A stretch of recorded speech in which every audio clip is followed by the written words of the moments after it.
In the book of Isaiah, chapter 40, there are a couple of segments of this chapter that are important. The beginning and the end, and of course the middle portion is important as well. But I'm going to read simply the last three verses of Isaiah chapter 40. They all are very familiar with. And it reads,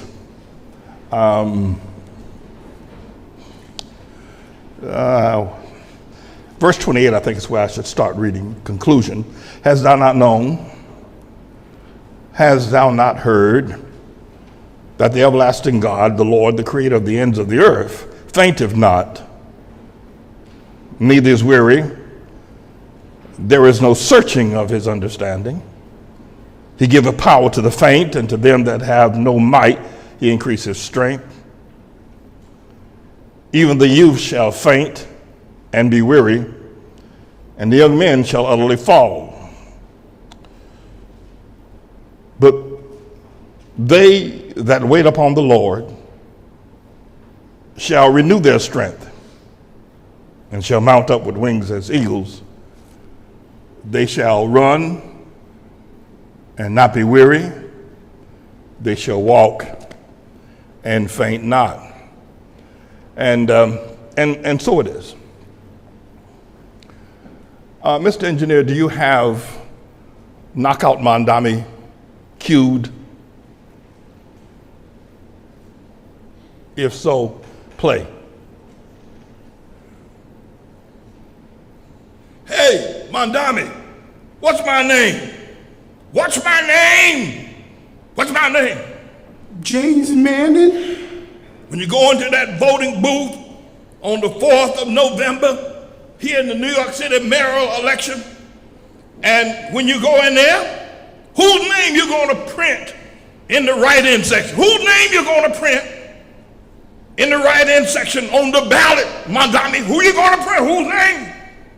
James Manning. Hey, Mondami, do you understand the words that are coming out of my mouth? Do you understand the words that are coming out of my mouth? Whose name you going to print on the write-in section on the ballot on November 4th here in the New York City mayoral election? James Manning. All right now, let's get it on. In the early 1960s, there was a movie produced, and I'm not sure who the production persons were, but the name of the movie was The Manchurian Candidate, referencing Manchuria in Canada, and a candidate to become the assassin and the president of the United States without legal documents or legal documentation to be the president, or with respect to the assassination of the president of the United States. So during the Obama years in the 2000s, that idea was rebirthed, and during the birthers' complaint against Obama, the Manchurian Candidate was raised again as an idea that Obama was a Manchurian candidate. Today's title is the TikTok candidate. Mondami is China's TikTok candidate. And before I discuss Mondami, I think I need to preface it by talking a bit about the late Charlie Kirk, who was assassinated earlier this week. Charlie Kirk worshiped Trump. Trump is a sadistic, fascist, white supremacist degenerate. And that's who Trump is. And I could say a lot of other words that are toilet words that would greatly describe him. However, Charlie Kirk worshiped Trump and stated or falsely accused Jesus of having anointed Trump to do the work and so-called save America. So therefore, that makes Charlie Kirk, if you will, a sadistic, fascist, white supremacist degenerate as well, in as much as that he worshiped the same. He and Mondami are in the same age category. Charlie Kirk was 31, Mondami is 33. They are what you would call bookends, but not accurate matching bookends, but bookends to an idea of young men, and they're being bookend or contemporary bookends, I should say. The godless AI generation and its birth and the TikTok power drove many of the people of that generation, or this generation, into the arms of Mondami. That is to say, the ideas of Charlie Kirk, who has been on the stage since 2008 when he started with the Birthers and the Tea Party, of which I used to be a part of. And his ideology and his fast rise to power, grasping the minds of young people from teenage to college age and slightly beyond, the Gen Zers, as they are referred to as, drove, because of Charlie Kirk, many people have been driven in that same age category to the arms of Mondami in terms of their running away from his white supremacists, his sadistic, his fascist and dictatorial ideas supported in Donald Trump. And so we need to understand that these young Americans that are in the arms of Charlie Kirk, with his assassination, it remains to be seen what will happen with him, where his followers will go, or will there be someone to pick up his trumpet and continue to blow the horn that he has been blowing for so many years and blowing quite so successfully. It is rumored or alleged that Charlie Kirk was able to amass more than 15 billion, if you will, views on social media. That's a lot of views. To have that many people, whether they were unique views or not, that's still a lot. But I have to tell you, the followers of Mondami, who have been driven into the arms of Mondami because of Charlie Kirk, and the followers of Charlie Kirk, they're not coming back to our arms. They're not coming back to the arms of Jesus. They're not coming back to the arms of America. They're not coming back to the arms of the church. That much we must be aware of, and we must be prepared. I'm only going to say what I'm going to say here this time. Perhaps if there's given an opportunity for me to say it again, I will. But I would urge everybody to listen very carefully to what I have to say, because time is not necessarily a wasting, but certainly moving very fast towards the 4th of November. And we don't have very much time left to recover ourselves and save our nation and save the things that are important to us as a people outside of the Kirk and the Mondami generation, or the Gen Zers as they are referred to. So it is important that everybody listen and listen very carefully, and I would suggest that you will listen without prejudice. You can dissect and analyze a little bit later, but remove your prejudice right away. One of the things I would like to start out by saying is, what does the Democrats, why is it they have not endorsed Mondami? He won the Democratic nomination. I don't know if I would say he won it. I would say that Andrew Cuomo lost it, because Cuomo was not a viable force. He was not a spokesperson. He was not a fire in the belly. He had no ideas. He was not interesting. He was thoroughly, if you will, boring. It allowed Mondami to just slip right past him. But people said, why would I want to vote for someone like Cuomo, who was just thoroughly uninteresting? And Mondami, of course, with his TikTok abilities and the power of China behind him, was able to amass these young people who really don't have a grasp or a sense of understanding of how the world works. The thing that we need to be aware of, the younger the generation, the weaker they become in their understanding. That is to say, 3 generations ago, going back 90 years ago, humanity had a different understanding of the way the world works. Today, young people really don't have a clue as what's meaningful, what's important, or how the world works, or how it should work.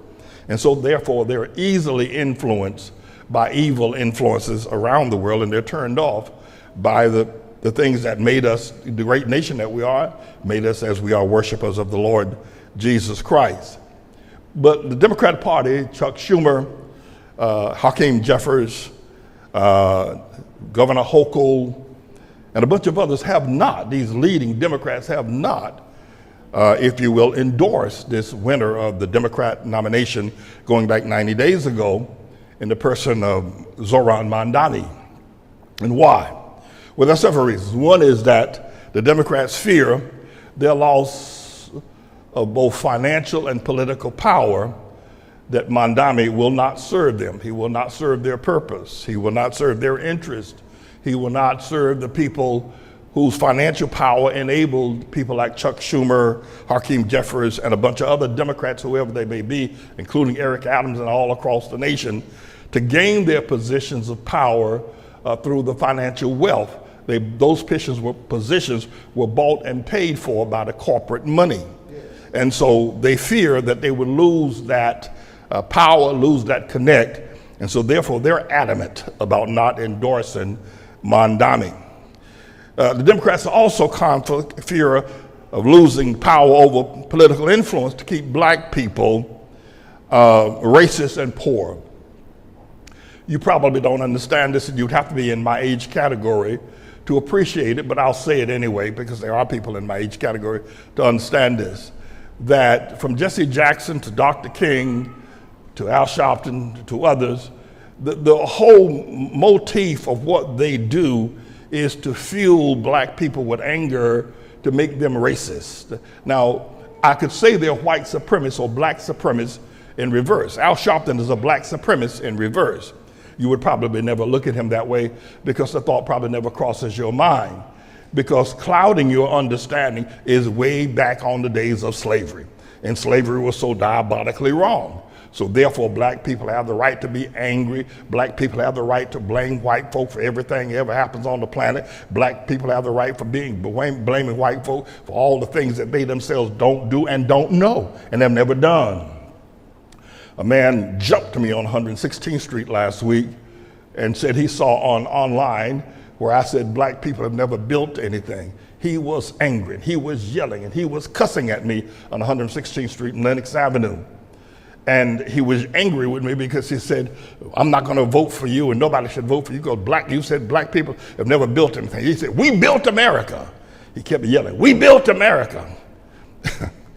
And I didn't say this to him because I didn't want to incite him to the point where he might start swinging on me. But I thought to myself, this wasn't a new thought, I said, well, how is it that you say black people built America? Is that what you're saying? Well, why the hell y'all haven't built anything in Africa? I mean, Africa is still run down. It's still a third world, if it's that much of a nation. They still don't have systems in Africa that can compare to most other nations.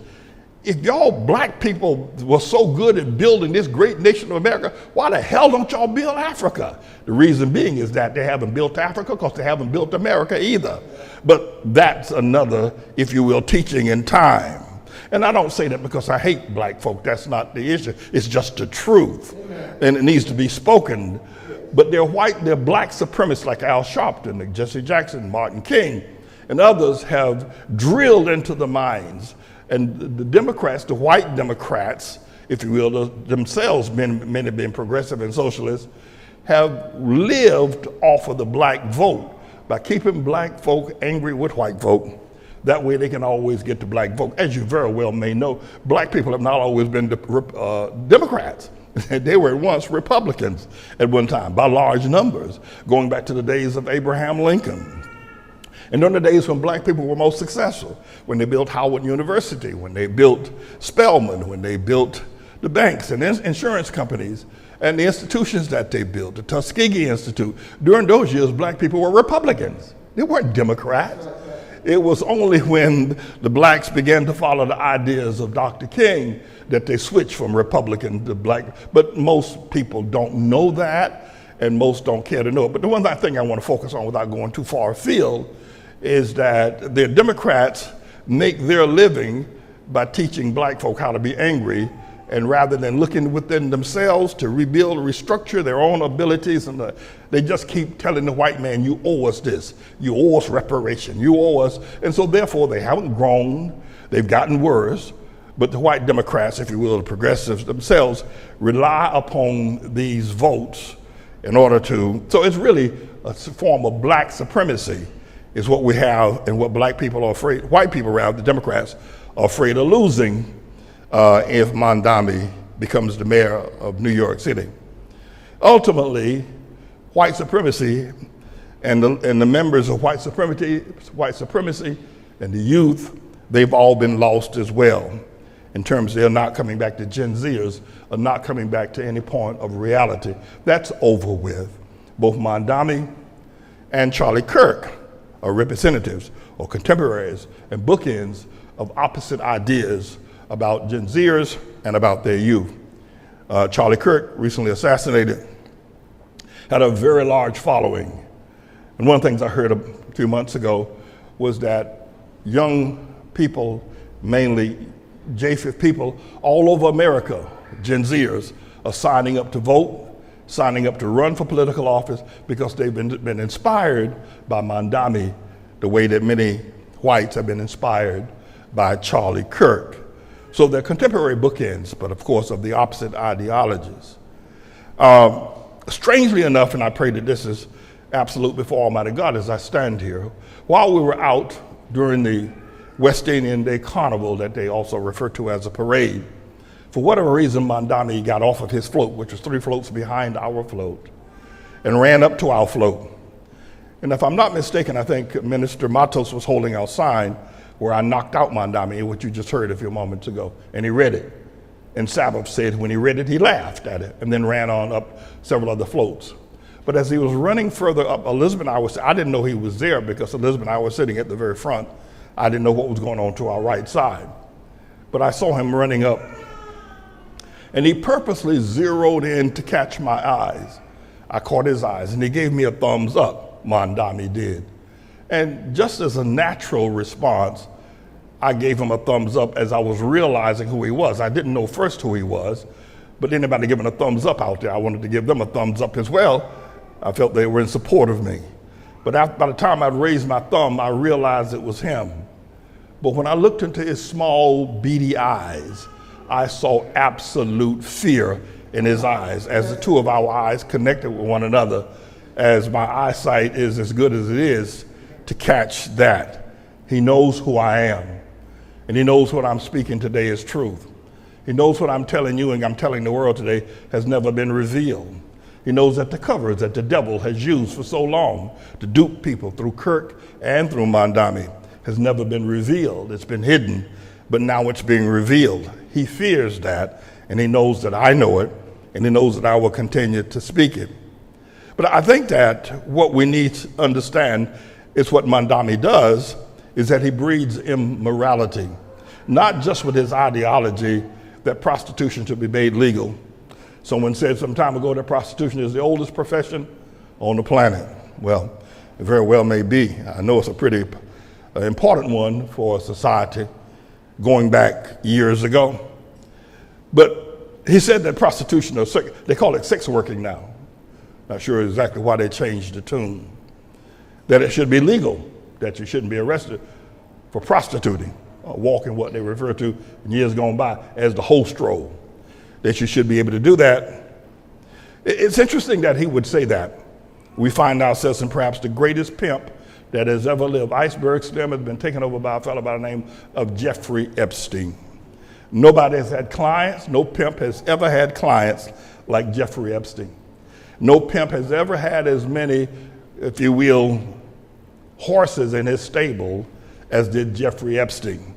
This man's ability to pimp, and of course his number one stable horse was Ghislaine Maxwell, or Elaine Maxwell, or whatever might be the appropriate. But he was a pimp like no other pimp. And he pimped to the larger, more powerful people and men globally. And all his prostitutes were mostly young. When they reached the age of 17 or 18, he dissed them, said they were too old. The older men wanted younger women. It's interesting that Mondami should think that that kind of lifestyle should be permitted, that there should be nothing wrong with it. Because once you remove the legal statutes regarding arrest and how to be arrested and prosecuted within the court system for prostitution, you also lose the morality of it as well, that there's nothing wrong with it.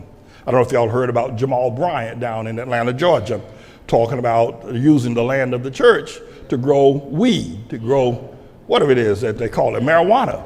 He said we need to use our land to grow, the church is going to grow marijuana and sell marijuana, Jamal Bryant. Once you remove the stigma that it's illegal, then people will pick it up as something that's not immoral anymore. Of course, Jamal Bryant has been immoral from the day his mama conceived of him. That witch was probably immoral as well. But once the laws are rescinded regarding prostitution, Jeffrey Epstein would not be held in the kind of contempt that he's held in at present. Not only that, but Mondami would destroy the work ethic. Young people don't work as hard as a generation ago, or 2 generations ago. Now they don't know it because they don't understand it. They don't work as hard. I remember years ago, if you were found with a calculator in the classroom, the teacher would put you out of the class. You could not bring any kind of instruments into the classroom to assist you with your schoolwork. It all had to come from here. It had to come from your hard work. It had to come from your spirit and your structure. Not today. I mean, AI writes, if you will, programs for children, for school students, and does their math exams. There just isn't. And beyond that, there isn't, and I'm not here putting young people down. That's not what I'm here to do. God forbid. I'm just giving you what is the truth. Young people have no idea what a hard day's work is, and perhaps never will. For those days are gone. And you can say, well, Pastor Manning, you're crying, you're melancholic about something that's never going to return. It's not that. It's just that what goes forward is so distressing because people are missing the essence of life. And that's what the Democrats have done, and that's what Mondami will do in destroying work ethic. A free government grocery store, I mean, food stamps, okay. I suppose some people need food stamps. That's bad enough. But to have a free government grocery store where you just go in and pick up what you want and write the tab out to the government is unheard of in terms of what does that do to the morality of people. I think food stamps in many ways have been the ruination of a lot of people because they've relied upon it rather than getting up off their duff and trying to make a living for themselves. They've relied upon the government to put food on the table. But a free government supermarket, talking about a free lunch, Mondami proclaims. And a free bus ride, everybody get on and off the bus. I don't know why they need to make that free. It looks like to me when I'm standing out there, people are getting on and not paying anyway. Getting on and getting off is still not paying. But to give a free bus ride is simply to destroy the morality, is to destroy the constitutional inner beings that make us who we are. And that's what he's about. And that's why the Gen Zers are running after him like you won't believe. I think that in fact, I know when we understand what is happening with both the youth of Charlie Kirk and the youth of Mondami is that they're never going to return again. I'm going to ask you to stand for just a moment. I want to say this with your standing. There are a large number of people, as I said before, the Democrat Party, they have not endorsed Mondami. And they're doing everything within their power to keep him from winning the election. Even Trump has entered into the game, trying to get Adams and that other boy with the red cap to get out of the race so it might be more competitive between just 2 people. But I need to say this, and that people are searching every which kind of way to discover how to defeat Mondami. He's running 45 percentage points. He's ahead of everybody else by double digits. Elizabeth had a doctor's appointment on this past yesterday, I think it was. Was it yesterday or Thursday? I'm not sure which now.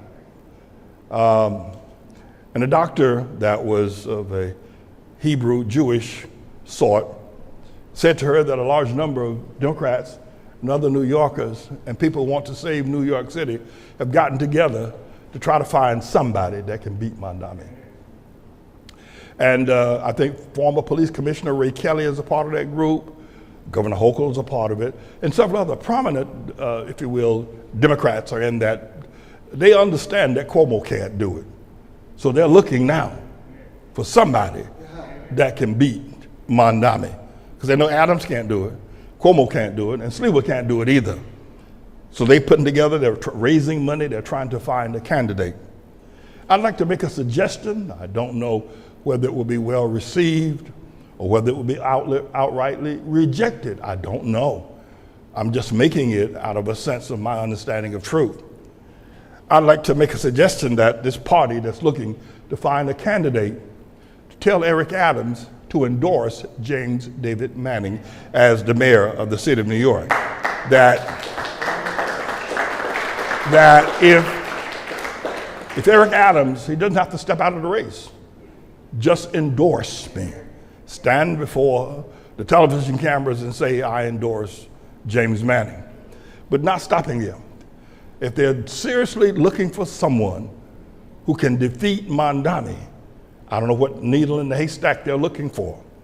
But I would also suggest that Andrew Cuomo would stand before the cameras of the world and say, I endorse James Manning to be the next mayor of the city of New York. Now, with those two endorsements, and not just those two endorsements, but those two would get on the campaign trail and stand beside me when I go to 149th Street and 3rd Avenue and say, we're campaigning with the next mayor of the city of New York. Mondami would not have a snowball's chance in hell of winning the election if they did that too. Now, will they listen to me? Think about it for just a second. How well do you listen to me? How well do you believe what I say? Think of the hurdles that they're going to have to deal with, because there's so many opposite ideals to when I stand behind this desk and speak the truth, and you've got so many currents of opposite ideals of black supremacy, white supremacy, racism, ignorance going 90 going north.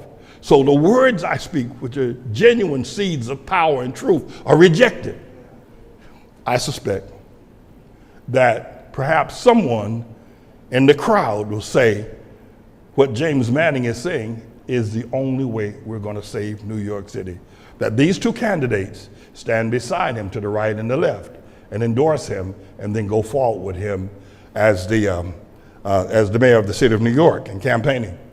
I might add that if they were able to do this, I'd be willing to give them lofty positions within my administration, within the Manning administration. Those of you who are near and dear, think about this for just a second. Think about this. The way the election is now going, the deep search that the Democrats have, they refuse to acknowledge their own candidate. The tenacity with which I have fought, the vast amount of experience that I have, the genuineness that I'm a people person. I help people. I've always done it. Now, they don't always appreciate it because I tell the truth. For just one fleeting second, could this be God? Could this be a setup? Could this possibly be that God has set it up that I am the only one that can take him down? And if they do not recognize it, then they fail and the city is lost if they don't recognize it. I understand that it's a setup. And God has prepared me over all these years to come to that point and come to that position. You may take your seats.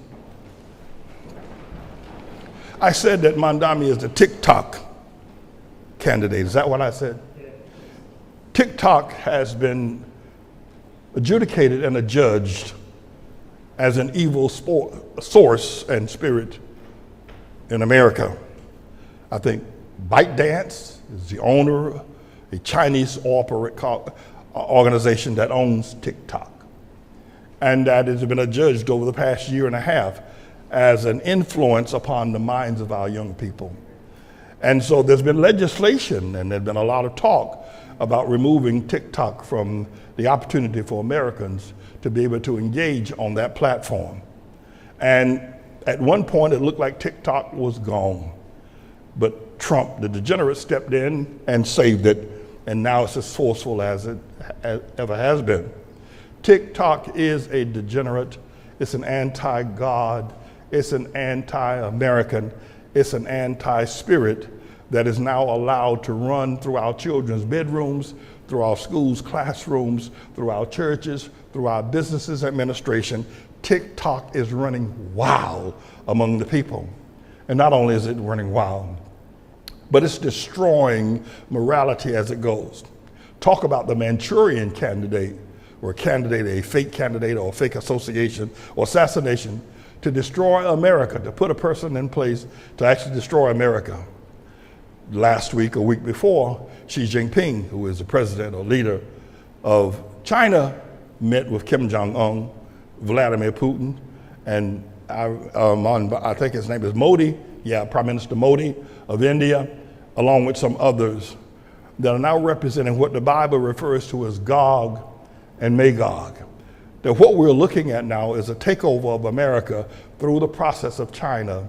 And if Mondami gets hold of the city, the helm of the city of New York, you can kiss the rest of it goodbye. Not only that, but the idea is that he will give the power that he will give to these Gen Zers who don't believe in God, who don't believe in our morality. He will give them power where there'll be no way to stop them from destroying everything that we consider sacred, that we consider what God would have us to do. We're at a very dangerous time where China has found a way to walk inside of America with a Manchurian candidate, to actually put Mondami in the position. Everybody has said that he's a social media platform candidate. They never said he was a civil rights candidate. They never said he was a philosopher. They never said he was a humanitarian. They never said they said he won his position on social media. Don't you understand?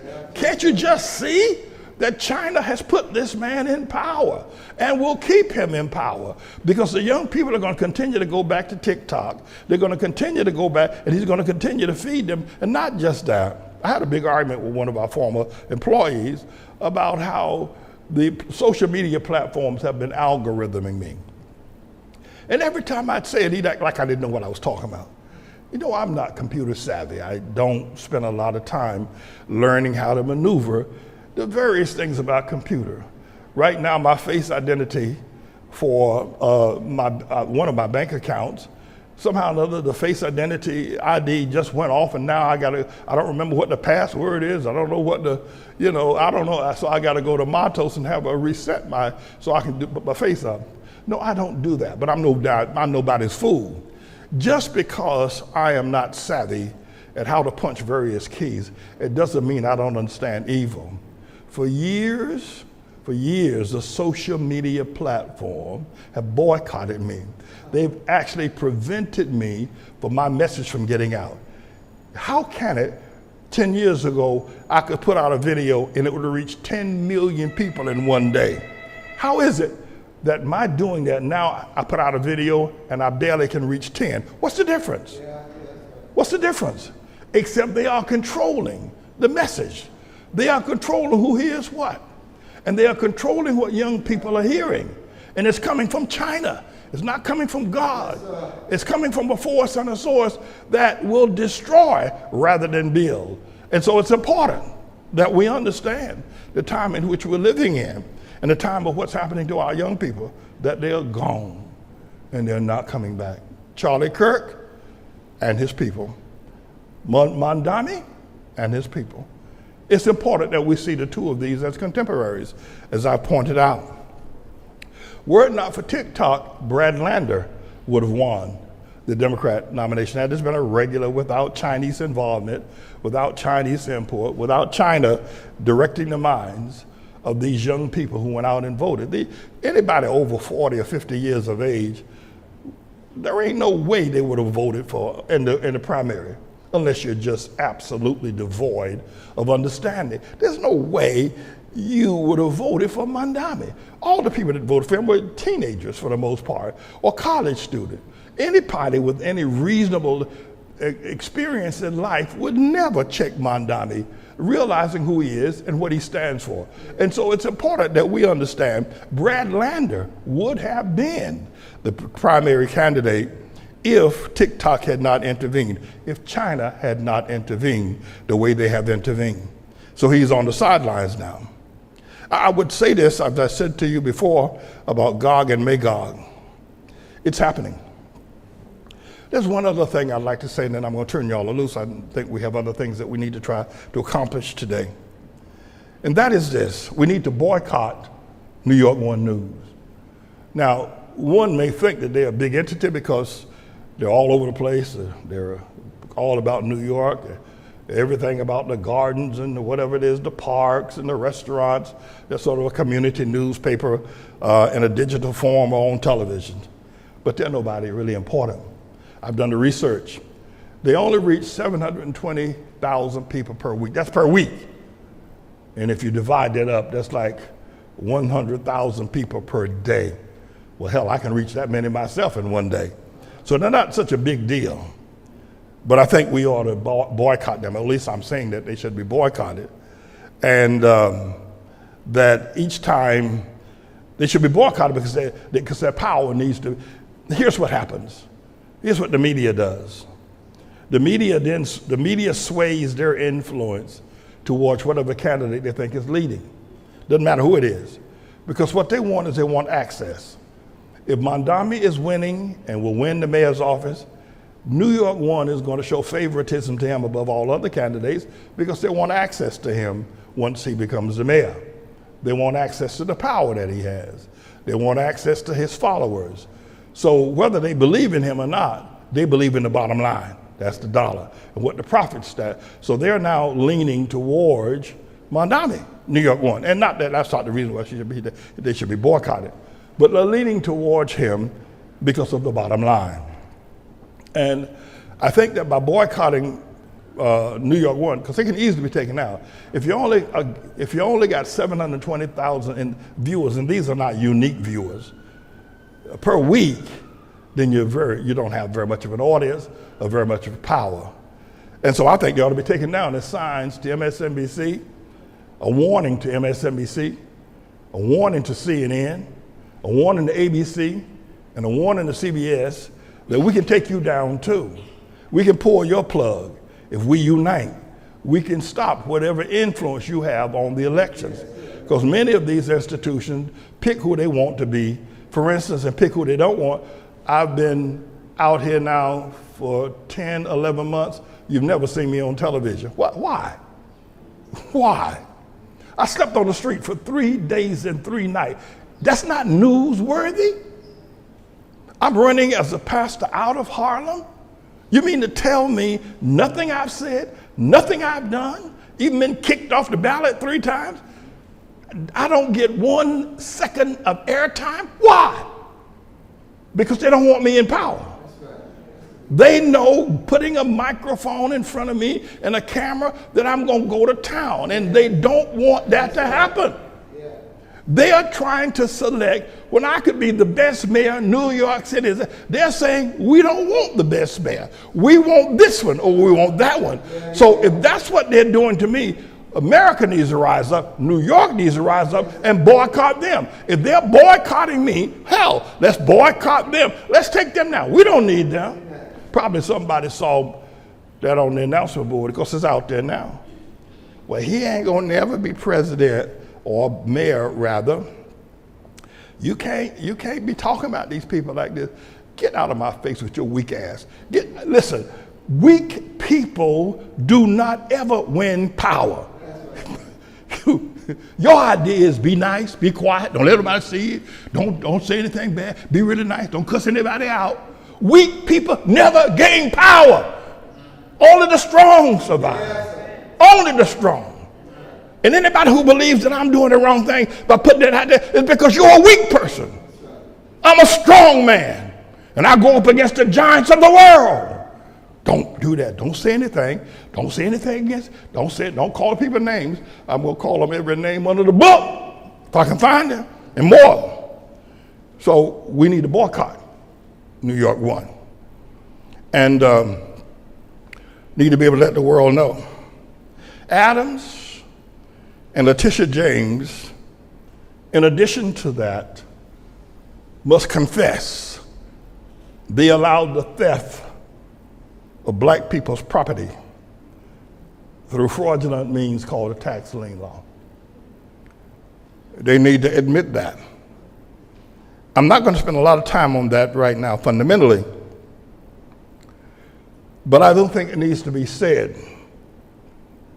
It needs to be said that Jay-Z must confess that he became a billionaire on the backs of the people in Fort Greene, South Brooklyn.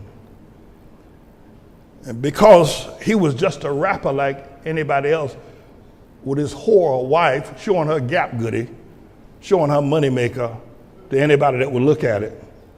He was just a regular rapper. But when he got, along with the Jewish land developers in Brooklyn, from the Chase Bank on Flatbush Extension to the Barclays Center, and they allowed him to start selling liquor. I don't know if you remember Jay-Z. selling liquor. He ain't manufacturing no liquor. He ain't no moonshiner. He was selling cologne, all kind of stuff they were allowing him to sell, and he was making money hand over. None of that stuff. They just gave him, so if you give us these black people's land, South Brooklyn, Fort Greene, Bed-Stuy, you give us these black people, you tell these nappy-head black folk to give up this land because you popular, you a rapper. Anyway, black people are crazier than hell listening to rappers. And you a rapper, and anybody, so you tell them to give up their land. You tell them it's worth it. Jay-Z, you got info. Tell them. So they built the Barclays Center. They built the Chase Bank. They built up Brooklyn. Every time I go through, I cry when I go through South Brooklyn of Horton Skimmerhorn. He needs to apologize, needs to repent, needs to turn his money over to the people that he swindled money. He didn't become a billionaire by rapping. He became a billionaire by stealing from black folk, like other black billionaires. Puff Daddy, another one, another pimp, another degenerate that is worship. And so it's important that we understand. What I've said here today, I don't know if I get a chance to say it a second time because time is moving so quickly. But I've told the world and I've told the New Yorkers what you need to do if you want to save New York. Otherwise, Mondami is going to be the mayor. I would think this is what 15% of the people that voted for Mondami, I believe I can take them back out the crowd. I don't know if I can ever bring them back to the church, but I can take them out of the crowd. But once you give these young people like Charlie Kirk and Mondami, once you give these young people power that they don't understand what they have, it's what they used to say down in North Carolina, the dog and the chicken blood event. What do I mean by that? Well, my daddy and my uncles and everybody, we had a chicken coop. And it was a big house where the chickens lived. Chickens run around the yard all day long, run around the fields, eat corn, bugs, worms, and everything. Then at night, they go into the bed, they didn't know where to go home. They go to, and we had little rods they would sleep on. They put their claws, they go to sleep, called a chicken coop. And occasionally we'd get a dog that would attack the chickens, kill the chicken and eat the chicken. And my daddy and my uncle and all my cousins and everybody else realized once that dog got the taste of chicken blood, you had to kill him. Because he's going to keep on killing chickens. So it's either kill the dog or he's going to keep on killing chickens. Let me say something to you about these young people and chicken blood power. These young people, Gen Zers, both Charlie Kirk and Mondami, are reveling in the power that they have. They're making the old people scramble. And they're reveling, they got power now. And once they get a taste of power, you ain't gonna never be able to take that power away from them. Let me say something about, this is a little bit of an aside, but I think it will help us, and then I'm through with y'all. As a pastor, and I've been one for 44 years, I got started when I was 7 years old. Anyway.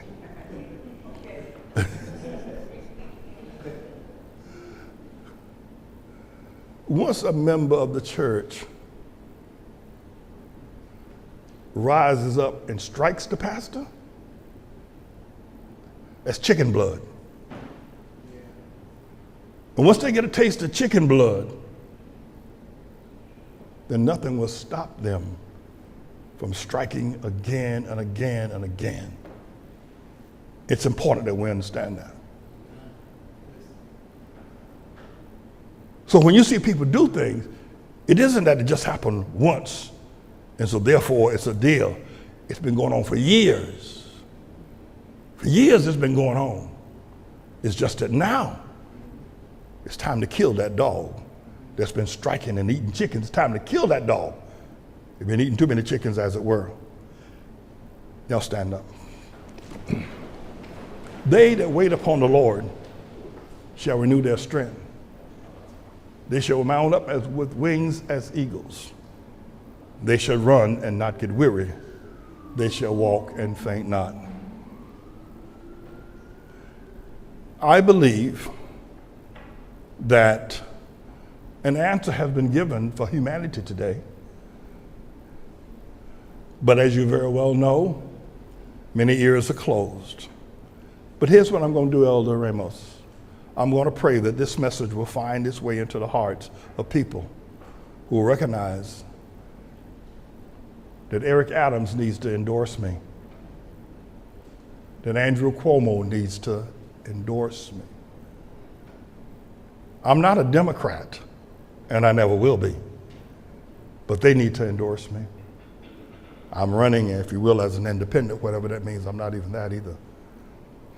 But an answer has been given. If you're looking for an answer, what you going to do with it?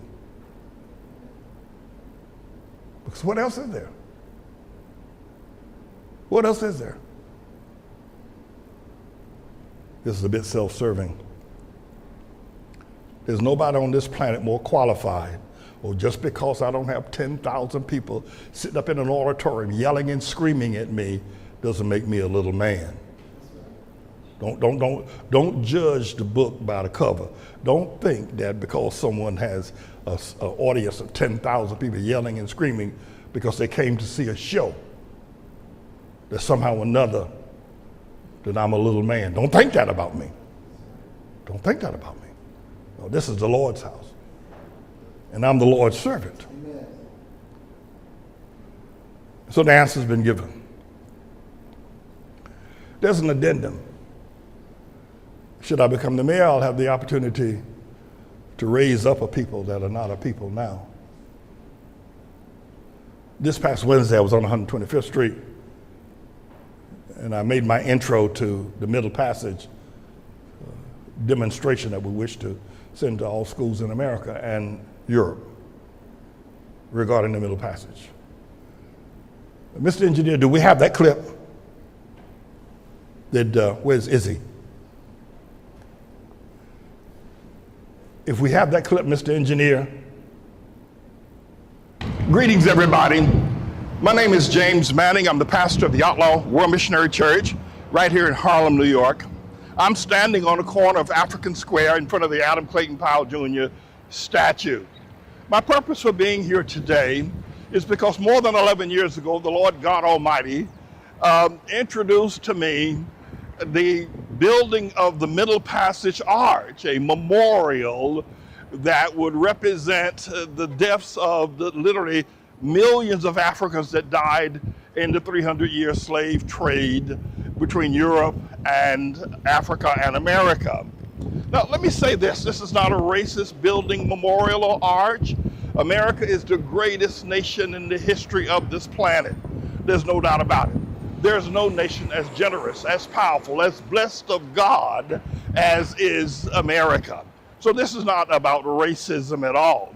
It's not about stirring racial angst. This is about memorializing the deaths of the millions of Africans that died during the Middle Passage, whose bodies lie beneath the cold Atlantic waves and whose voices have not been heard. They didn't get an opportunity to come to America to be slaves. But God has called me to build an arch here on 125th Street and 7th Avenue known as African Square. And I want to show you where the arch should be built. It should rise as high 70 feet in the air near the Teresa Hotel, and it should be centered. It's facing, one face of the arch will be facing the east side, going to the east of Harlem, as it were, and the other side would be facing the west side of Harlem, going west as it is. And the arch should be anchored in this part of 7th Avenue on 125th Street. This project has been ordained by Almighty God. He introduced the idea to me. I accepted it. One of the things that will be necessary in order for this arch to be built, and to be built speedily, and to be built lovingly, without racism, without angst, but rather than being built as a memorial of anger or racism, built as a memorial to the greatness of what America is. But one of the things that's key to getting that arch built, that I should become the mayor of the city of New York. Once I'm the mayor of the city of New York, the project will go much easier and much smoother. I'm counting on your support as we make this effort to build this great memorial standing 70 feet high into the air and reaching across 7th Avenue to the south side and the north side and east and west, going on 125th Street. I thank God for the privilege of serving him on this wise. I thank him for believing in me. I want to ask you to do the same thing that Jesus does, that he believes in me. This will be a memorial that will bring people from all over the world. For finally, the voices that lie beneath the cold Atlantic will have a memorial stone memorializing their time, their contributions also to America. I want to also state as I close, as we bring this project to a close, that again, the work that God has called me to do, the work that I would do as the mayor of the city of New York, will only make America a better, a more powerful, and a more exclusive, blessed Christian nation that honors its dead no matter what the past has been. And I want to say there will not be one stone that will be brought from the continent of Africa. All the building stones will be brought from Africa, but not one stone will be brought in hatred. And this project will never symbolize racism or hatred. And when it is finally done and the fat lady sings, the fat lady will sing, "God bless America, land that I love." That will be her tune when this project is finally finished. Can I count on your support, starting number one, with my becoming the mayor of the city of New York? I need your help. I need you to donate. I need you to pray. I need you to participate.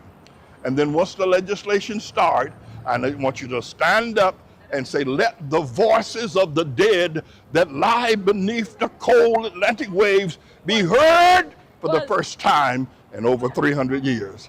Thank you so very much for listening to me. I'm James David Manning. I'm the Lord's servant.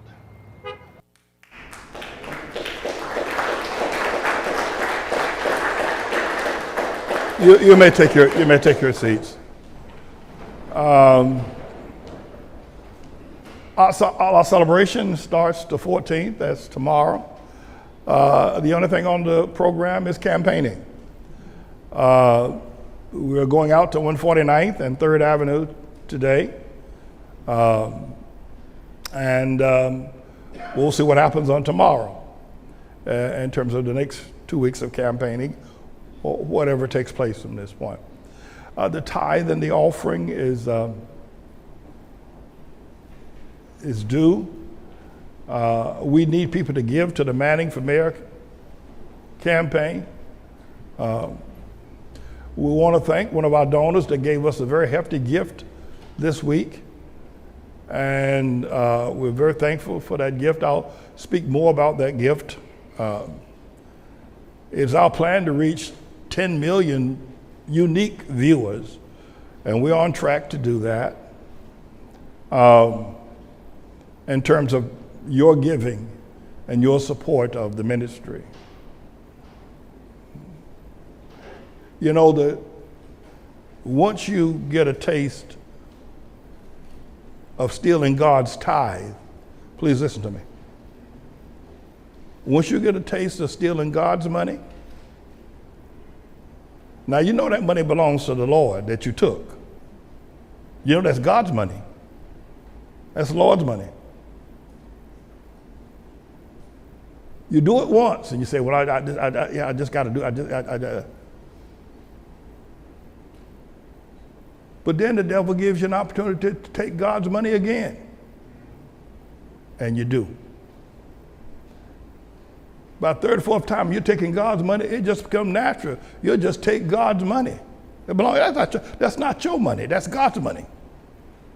But you're stealing it from God. You're stealing it. The tithe belongs to the Lord. He's so concerned about it, he said, I'll curse you if you don't give it. Let me say this. We have to eat at this church. The people that serve this ministry have to feed their children. These young college students, they didn't get the St. John's passes to get on the bus or the train.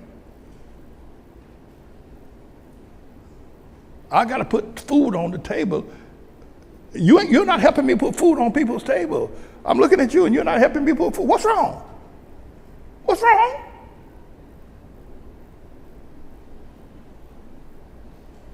We got to eat in this building.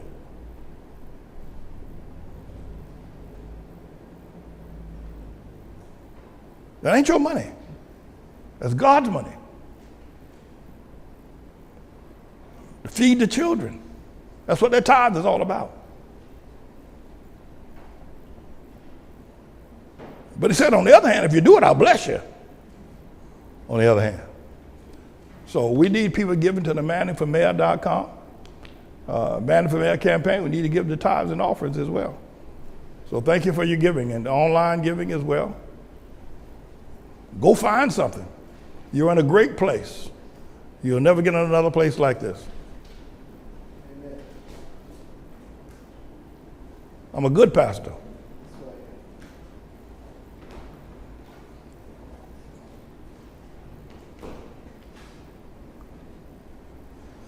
Praise the Lord. Thank y'all so very much. Peace out. Welcome, everybody, to the Trust in the Lord Hour and the Manning Report combined. We're doing a combination of things now, and we'll probably be doing this combo up until I become the mayor on the 4th of November. And then at that point in time, I plan to broadcast from the Gracie Mansion or from the mayor's office at City Hall.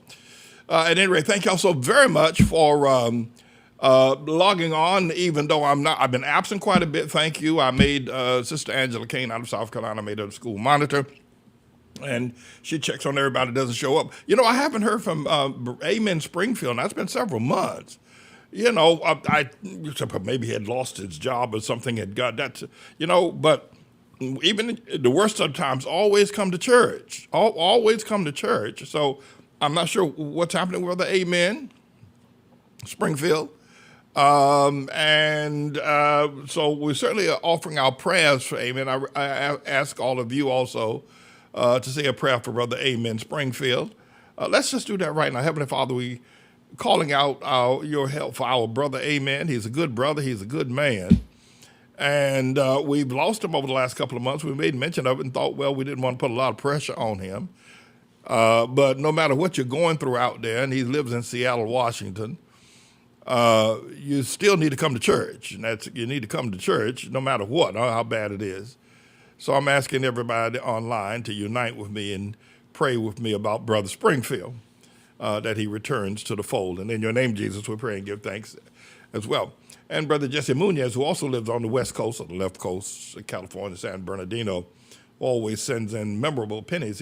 Brother Munoz is saying that ultimately that the coins that he sends us are going to make us a very wealthy person someday. And I'm not laughing because I think it's funny. I'm laughing because of his sincerity about the matter. And certainly want to thank Brother Goldfinger. And we haven't heard from Sister Millie Biswas in some time also. So we're looking to hear from her. Now today, we want our subject matter here for the combo of Trust in the Lord and the Manning Report combined is help me reach 4.7 million New York voters. That's going to be the subject matter for everybody that keeps a record of this going forward. I think that what I'd like to be able to do in this process today, the theme of our campaign is love and righteousness. Now, I got this 2 months ago while I was out on the street, sleeping on the street with the homeless. And the Lord gave me this early one morning, the theme of love and righteousness. And so we have been promoting it, and Sabbath has put together a song that's going to live, love and righteousness, going to live long after the campaign is over with. It's just a really stellar song, and we're going to listen to it a little bit later on. If you haven't already heard it, I'm sure you're going to be so blessed to hear it. And our slogan is that has been from the very day, from our very start of this campaign, was to make the crooked places straight and make the crooks pay. Now, to make the crooked places straight is the biblical verse first brought to life by Isaiah, the great prophet of Jerusalem, of Israel. I mean, of Judah rather. So he made this crooked places straight, the rough places plain, the valleys exalted, and the hills brought low. I've added to make the crooks pay. And we're going to talk more about that as well in terms of our national slogan for the campaign, the mayoral campaign. And we only have about 50-some days left to win this campaign. And why this campaign is successful. And I need to make this clear.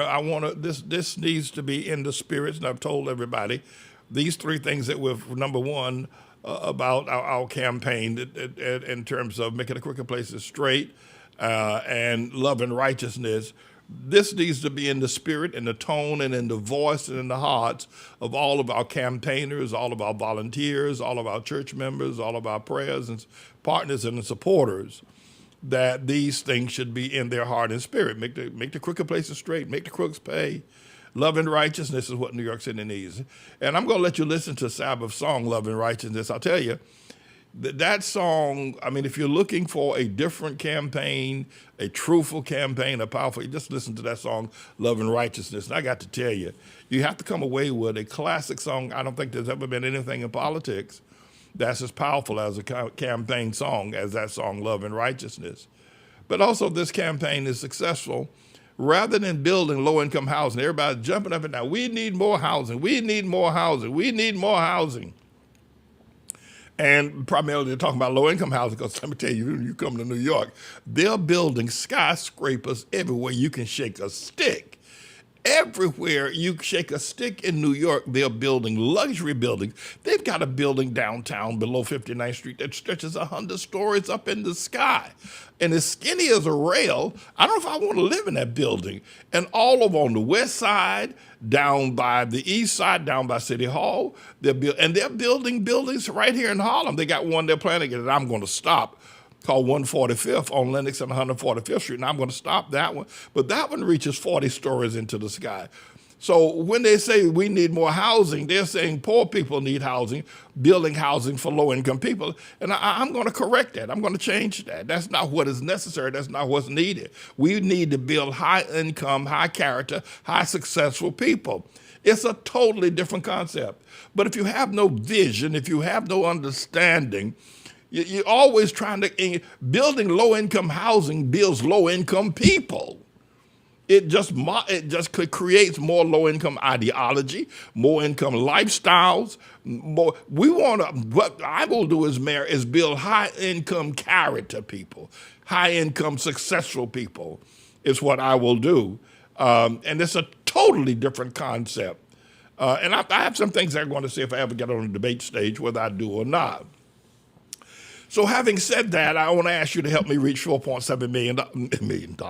I want to ask you to help me reach 4.7 million people, and I'm going to tell you why that number is necessary, and I'm going to get to it in just a minute. But I think the other thing I think you need to know about me is that I am a humanitarian. I am a person that, by my birth record and rate and other items, I'm a person who is a humanitarian. I love the human race. I support the human race. That's who I am. I've been that way. I was crazy for a while, the way I ill-treated Mama Neal and my family and everybody, my children. But I am a humanitarian, and I want to tell you this. And if you've been around me for a few years, you'll know it. But I pray, I thrive every day to help people. That's what I do. That's what I do. I help people. And I do it because I want to help people. No person is too low in life for me to reach down and pick that person up. No person is too sick. I don't care what their sickness is. No person is too sick for me to stand by their bedside and pull that sickness off of their skin and give them back their life again, like I want to do to Sister Gloria Mingo. But I'm a humanitarian. There are 12 manner of men. Let's put it this way. I don't want to get deep into that teaching today. There are 12 manner of men. That is to say that when God created humanity, he created the shepherd, he created the sailor, he created the priest, he created the praise leader, he created 12 different types of men. And that, of course, a priest and a doctor are the same, but they both come from the humanitarian segment of God's creation. I'm a humanitarian. I'm not a shepherd. I'm not a sailor, rather. I'm a shepherd. I'm not a soldier. I am a humanitarian. I'm not a vine dresser. I'm a humanitarian. And my one thrill and purpose and joy of life is to help people. Mr. Engineer, Isaiah chapter 40, if you could bring that up, and then you can bring me back to that segment we were just at on the board just a moment ago. And I want to read what Isaiah said. It was later picked up by John the Baptizer, and it's being used the third time. It's being used a third time by me, what Isaiah wrote several years ago. And Mr. Hodnick, I don't know if you're watching, but see the people are stopping to look at the announcement board. And by the way, we're going to change the announcement board. We got some new messages going up on the announcement board. But Mr. Engineer, put up Isaiah chapter 40. And we want to, here's what Isaiah said, that God said to him. And Isaiah was a humanitarian as well, and so was John the Baptizer. Some people are sailors. They're not humanitarian. They don't have a spirit for people. They're not really good with people. They clash with people's personalities. People kind of stray away from them. They're not humanitarians. Don't make them bad people. They're just not people. They're just not people. And it doesn't make them bad. God loves them as much as he loves anybody else, but he just didn't give them that gift of humanitarian. But God told Isaiah to comfort ye my people, saith your God.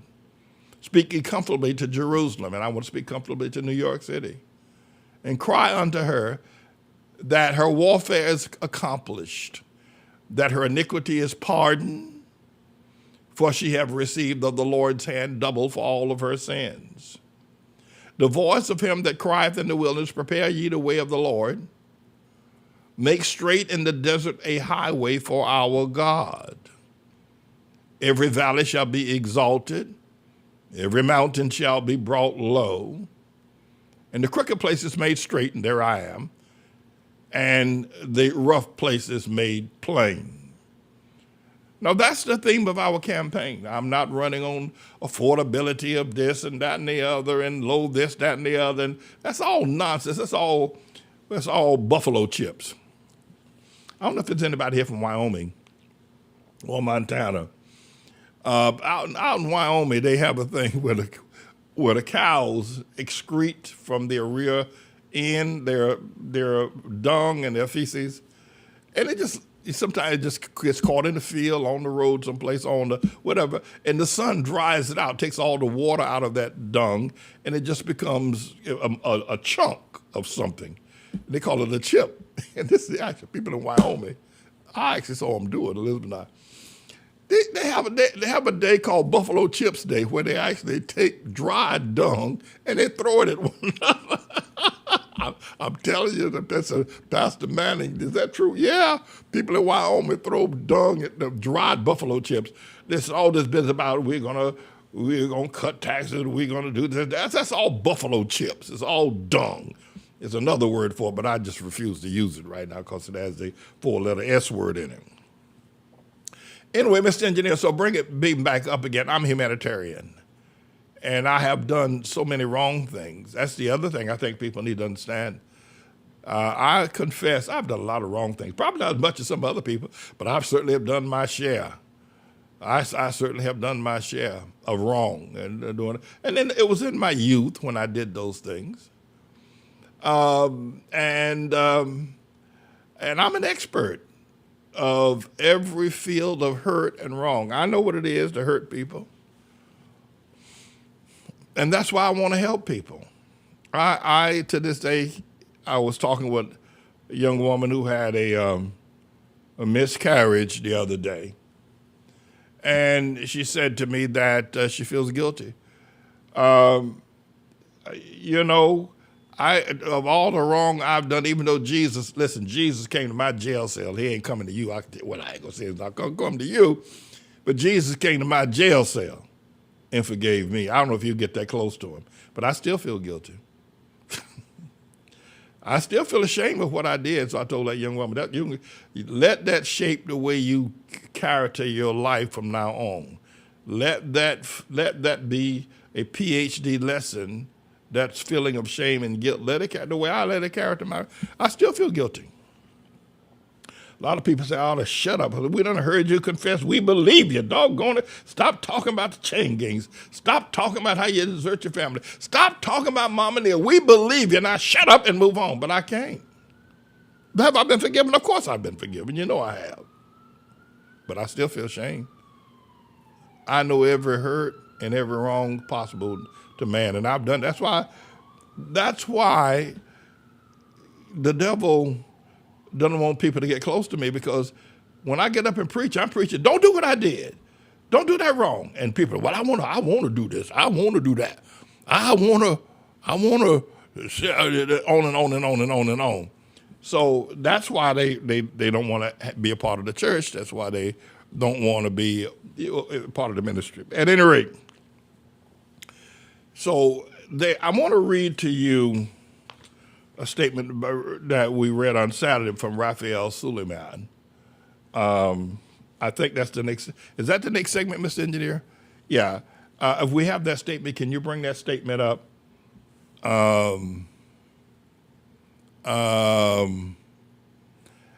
Because I think that there's nobody on the planet. Now, please listen to me. Please listen to me as the Lord Jesus Christ lives, and he will not let the words of my mouth fall to the ground. There is nobody on the planet right now that's more qualified to be the mayor of New York City than I. Nobody. There's nobody with the heart for the people. There's nobody. And I'm not judging people's hearts. I'm not looking at their hearts. I don't know the depths of their heart. But there's nobody. Listen to me. And the devil don't want me to be the mayor. He is fighting tooth and nail, because not only am I being the mayor, it then triggers the return of the Lord Jesus Christ. My becoming the mayor of New York City. Here, listen to this. Please listen to me. Everybody, come up close. I want you to hear this. Right now, I'm in competition with a Muslim. His name is Zohan Mandami. He's the only other person that stands in the way of my becoming the mayor of New York City. Please listen to me. Please listen to me. Please listen to me. There's nobody else. Eric Adams, Andrew Cuomo, and that other red cap boy, they don't stand a snowball's chance against this Muslim.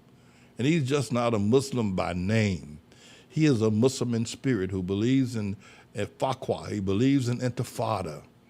He is a Muslim, but he is also a communist Muslim who believes in broad socialism. Listen to Pastor Manny. I'm the only one.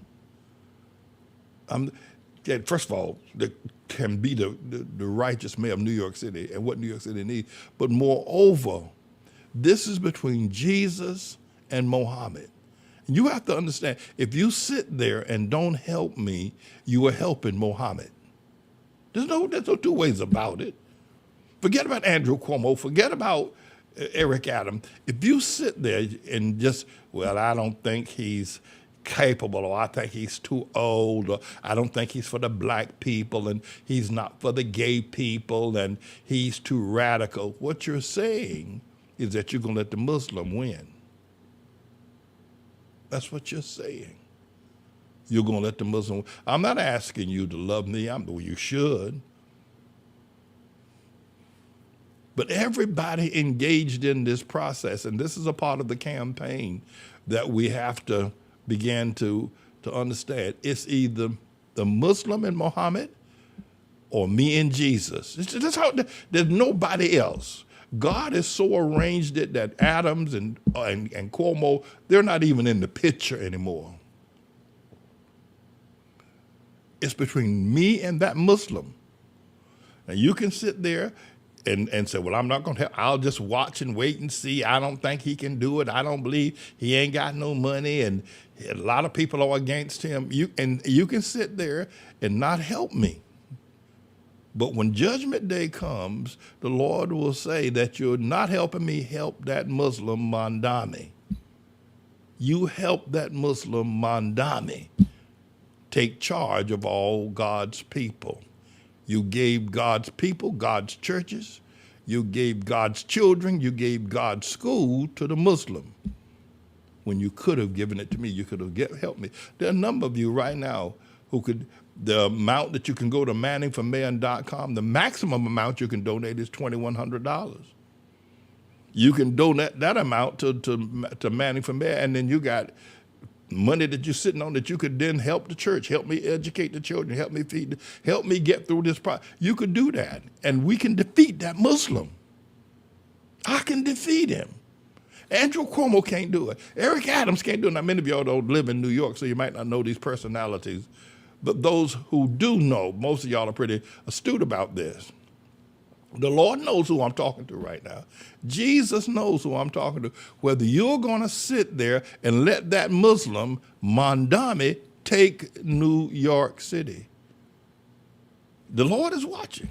Or you can give your support, your financial support, your prayer support, your volunteer support, your prayers, and your commitment to me, and Jesus will take New York City.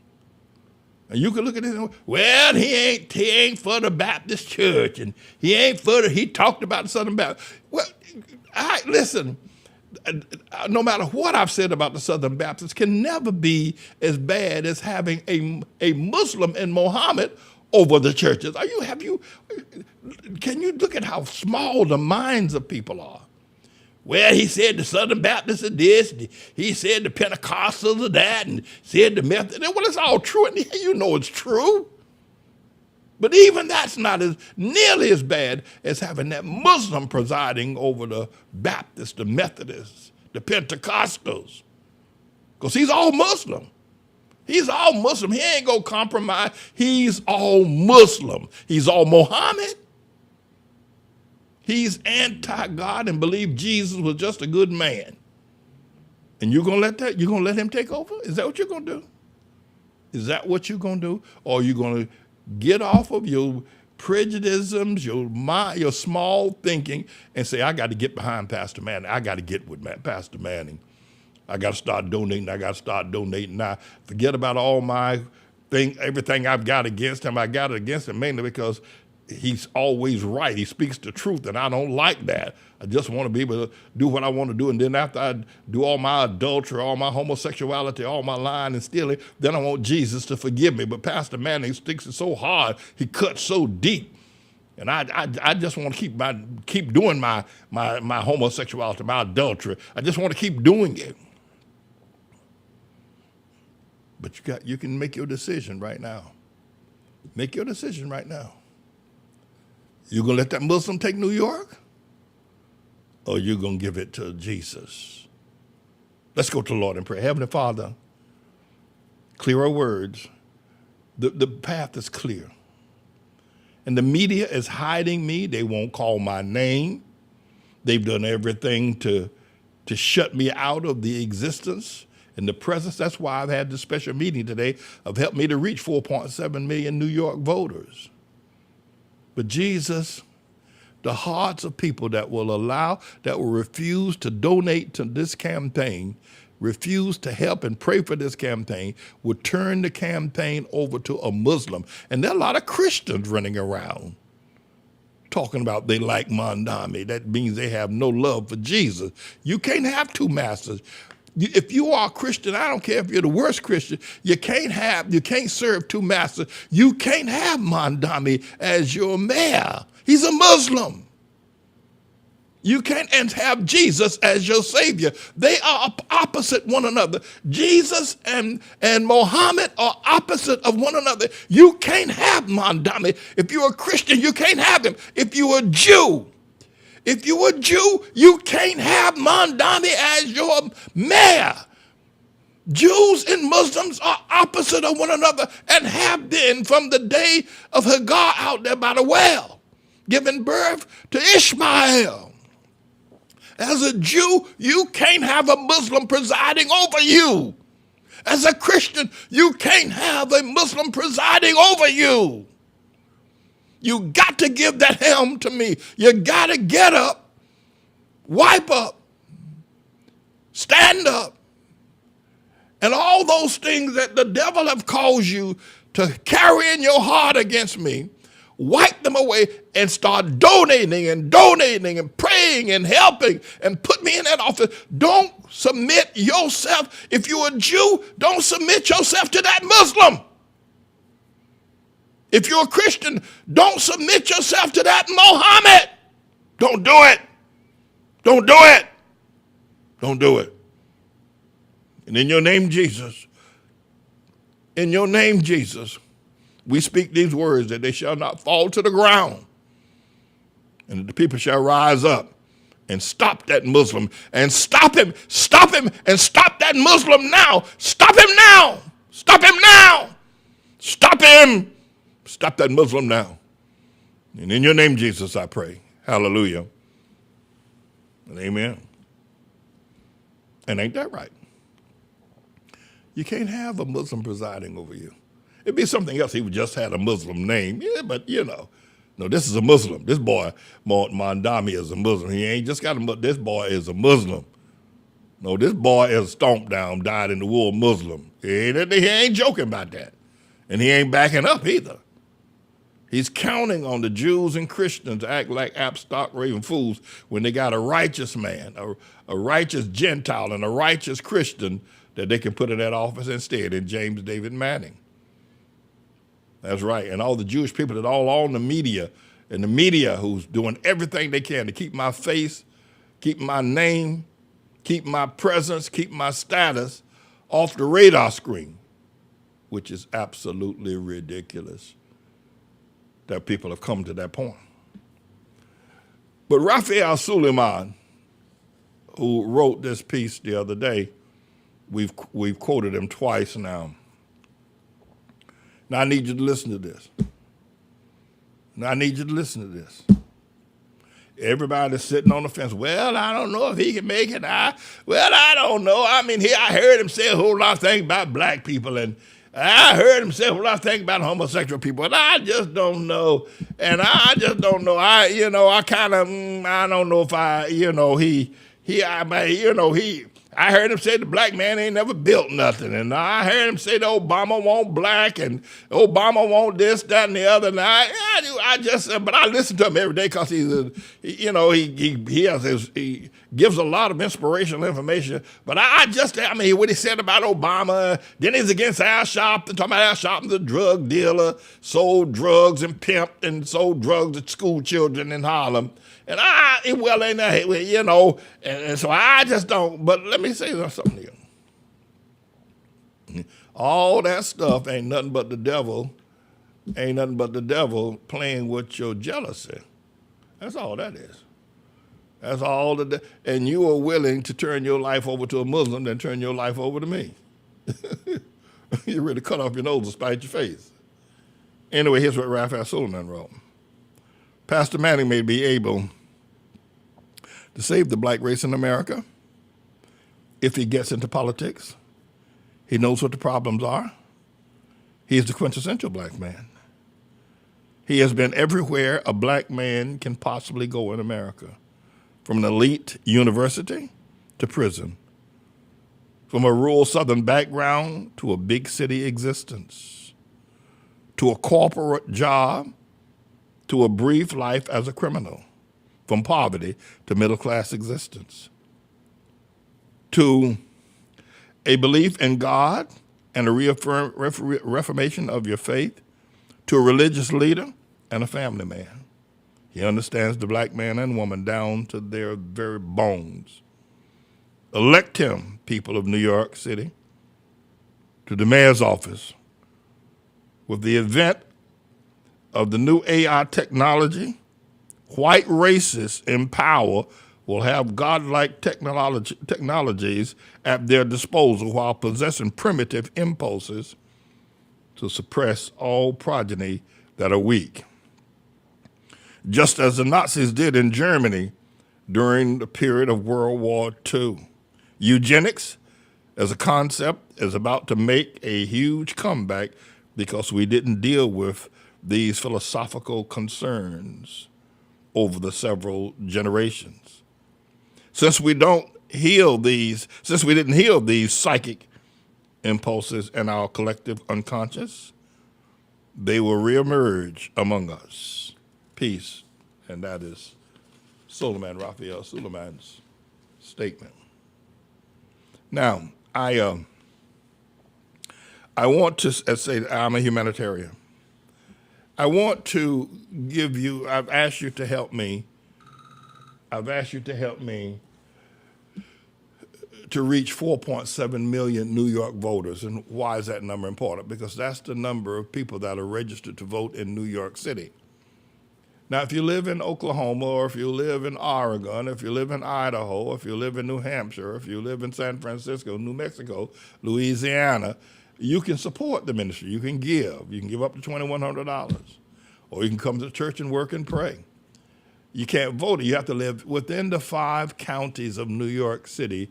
You have to live. You can't even, if you live upstate, if you live in Albany, you can't vote in a New York mayoral campaign, but you can financially support. And there are 4.7 million people in New York City that are registered to vote. Now, they're not all going to vote on November the 4th, but I want to reach them.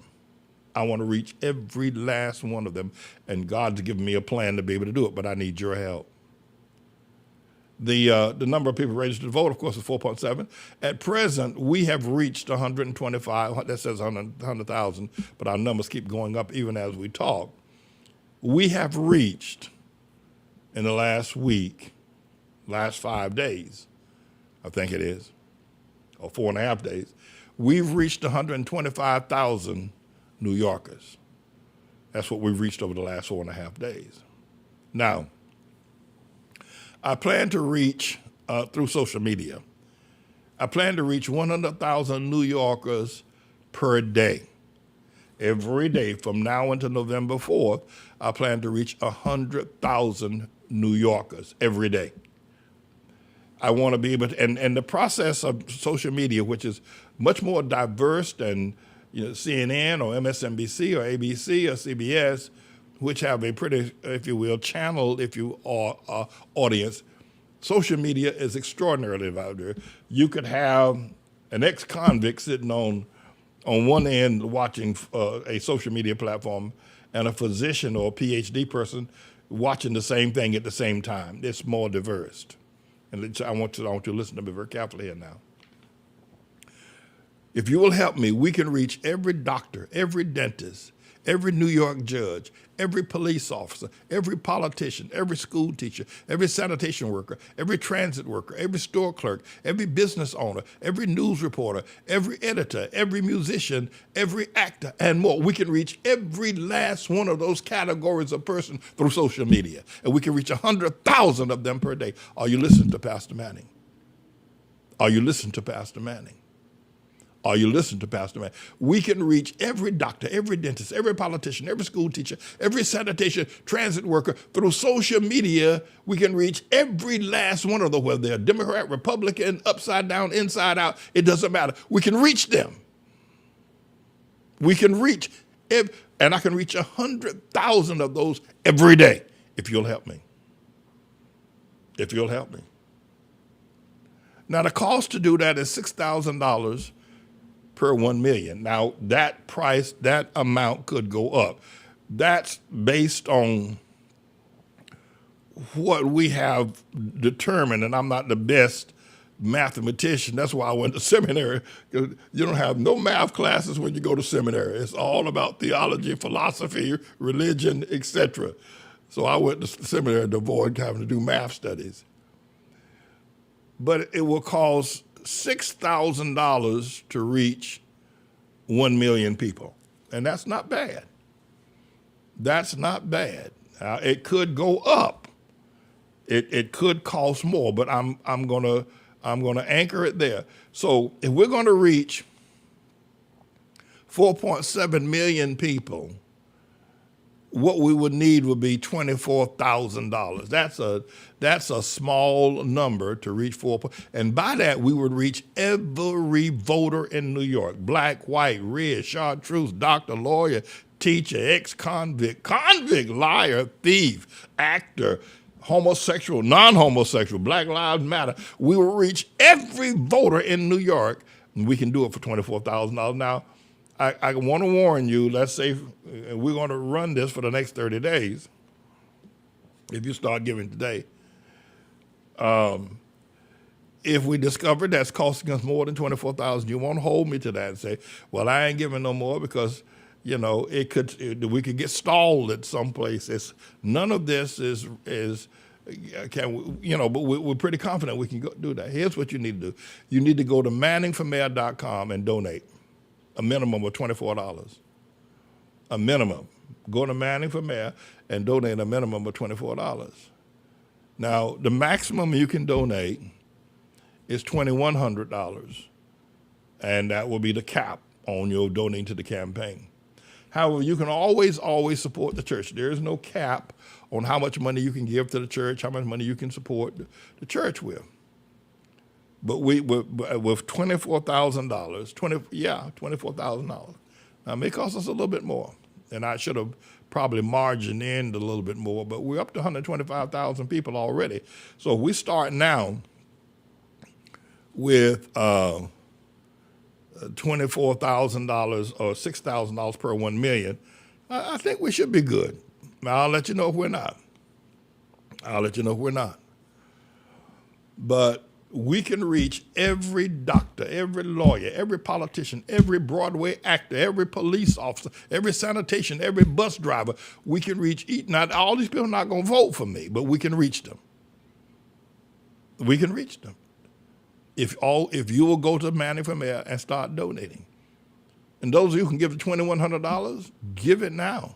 Those of you who can give to the Outlaw Church, give to the church. But do it now. I can't delay. You can't wait. You can't wait till next week, next month. You got to do it now because we only have 54 days left before the voting takes place. And actually, early voting is going to take place in a couple of weeks, as soon as the ballots are printed out. But we can do this. We can reach 4.7 million. And here's, I tell you what I want to do as well. The messages that we're going to be running, we have 4 messages in mind that we believe that these messages are so insightful, so informative, that once the person surveys them, they'll be given to pay very careful attention to the race. That segment I just did a few moments ago, either a Muslim takes over, either Muhammad takes over New York or Jesus takes over New York.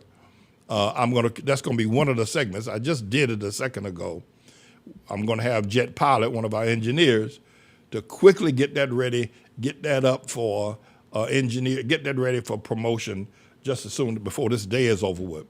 But the next one we want to do is the West Indian Day Carnival and Manning for Mayor. Now, this was an event where 2 million people showed up along the streets of Eastern Parkway out in Brooklyn, New York, last Monday, a week ago. And we believe that because of the West Indian and the Caribbean, and mainly these people live in Brooklyn, most of them, they live in Brooklyn, very few West Indians live in Manhattan or in the Bronx, or Queens for that matter, definitely not Staten Island. But we believe that we can reach all 2 million. First of all, those 2 million people saw me last Monday on that float out there in Brooklyn. They saw me. 2 million people saw me. 2 million people saw Manning for Mayor. They saw that. So now to run this video, many of them are going to see themselves in the video. And many of them probably didn't know who I was, had probably never heard of me before. Some of them, a lot of them probably have. But this particular video, we believe, will bring to us, we believe this particular video will bring to us close to 2 million people to vote for us. Now, these are mainly Caribbean people. They're mainly Japheth. But I think when they see the video and they hear me and they research, they go to our website and click on, my policies and who I am, and I'm going to put Raphael Suleiman's statement about me in addition to my own bio. Raphael Suleiman's statement should be a part of my bio. They're going to vote for me. Who are they going to vote for? You think they're going to vote for? You think the West Indian people are going to vote for Cuomo?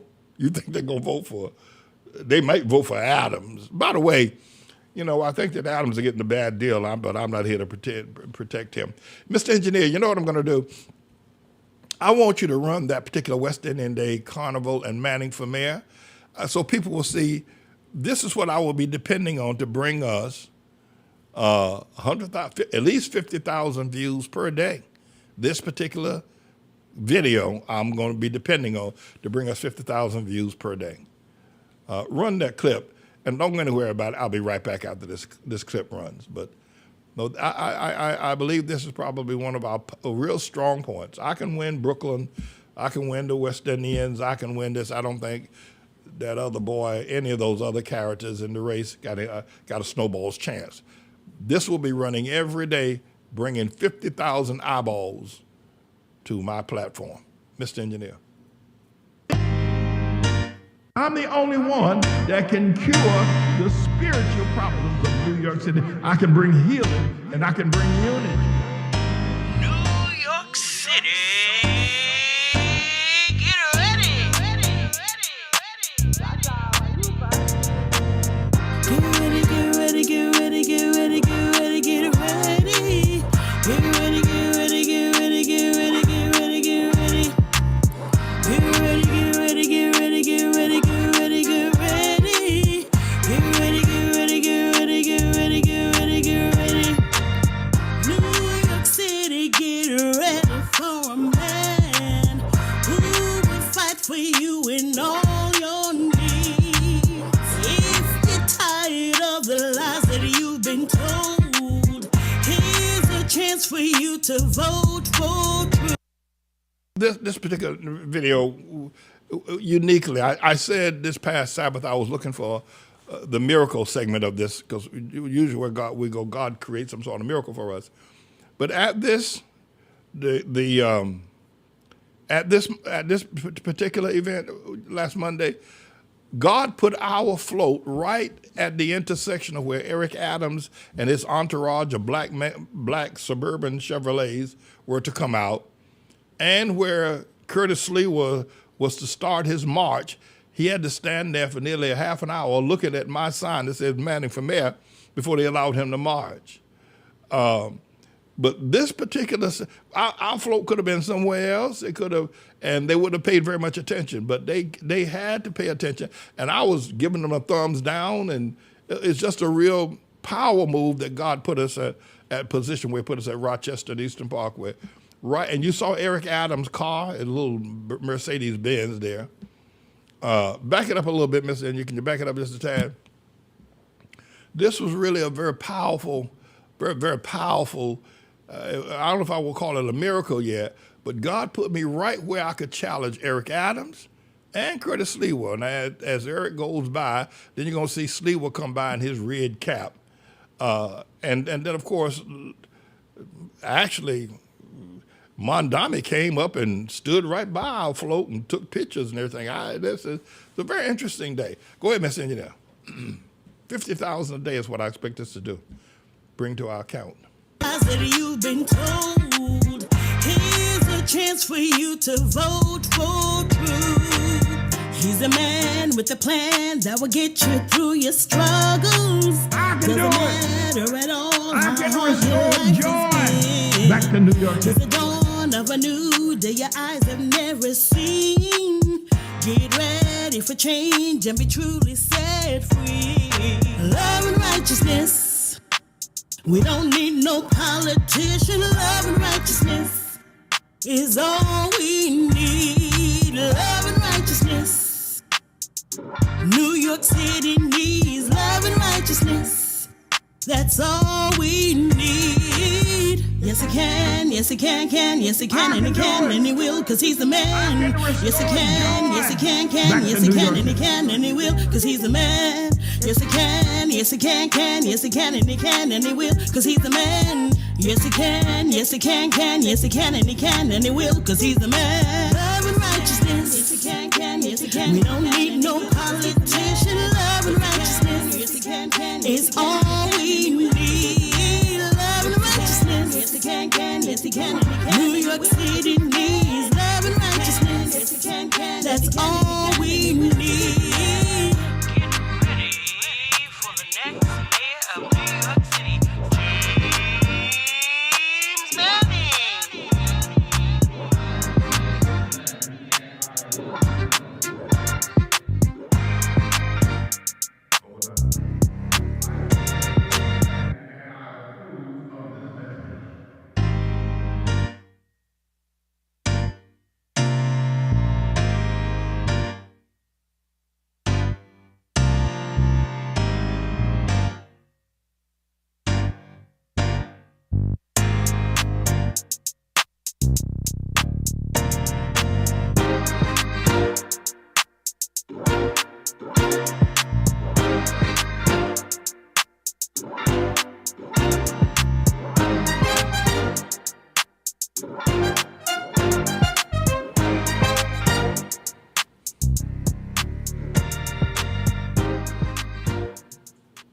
For 1/2 hour, Curtis Lewa had to stand behind our float and see that big sign, Manning for Mayor, and see my shining and smiling face. That must have drove him insane. And all his people that were with him. Also, they couldn't move. The parade organizer wouldn't let them. They had to stand behind my float.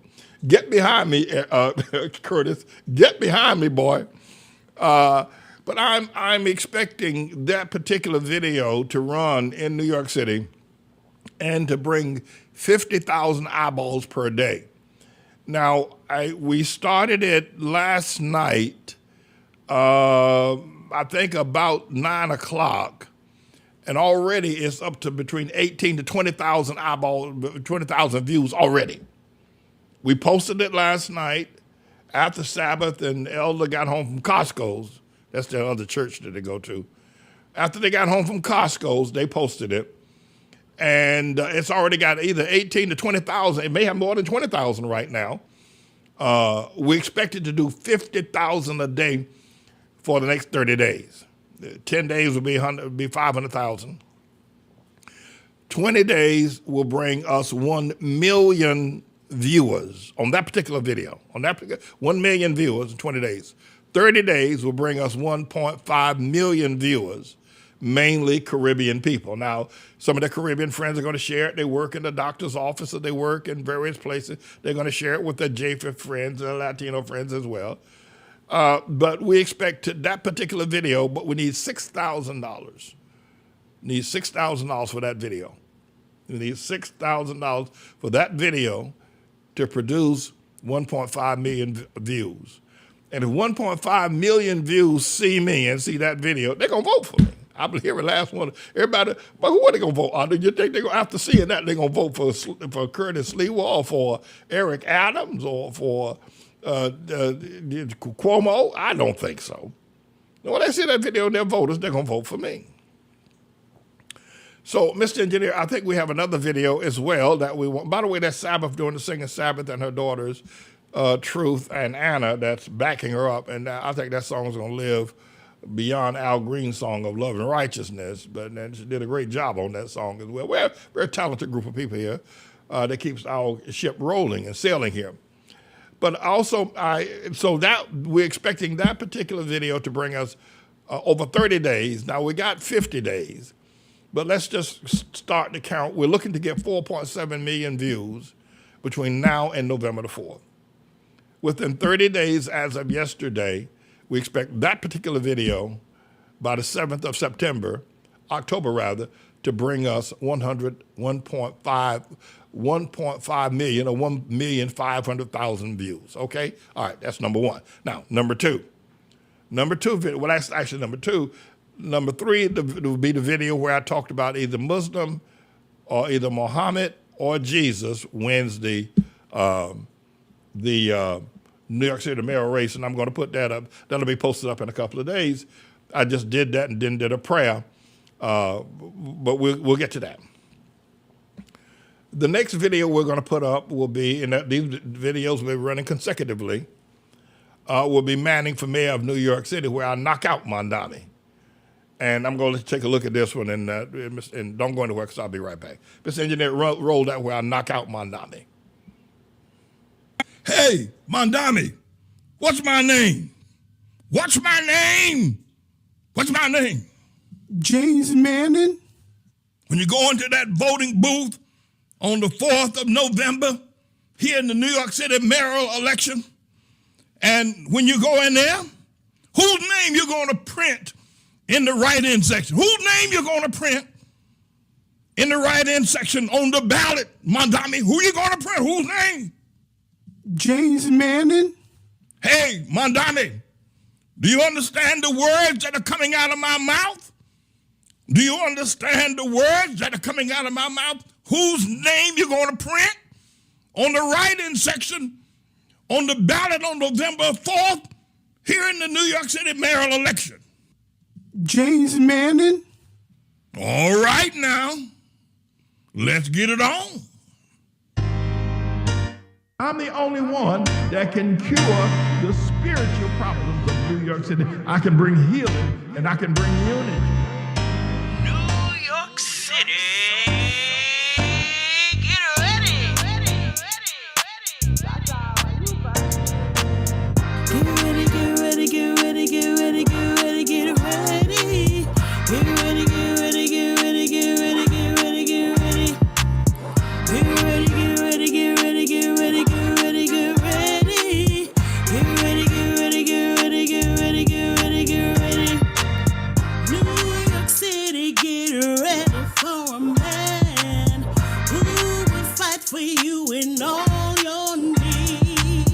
If you're tired of the lies that you've been told, here's a chance for you to vote for truth. He's a man with a plan that will get you through your struggles. I can Doesn't do it. matter at all I how can hard your restore life joy has been. back to New York It's City. the dawn of a new day your eyes have never seen.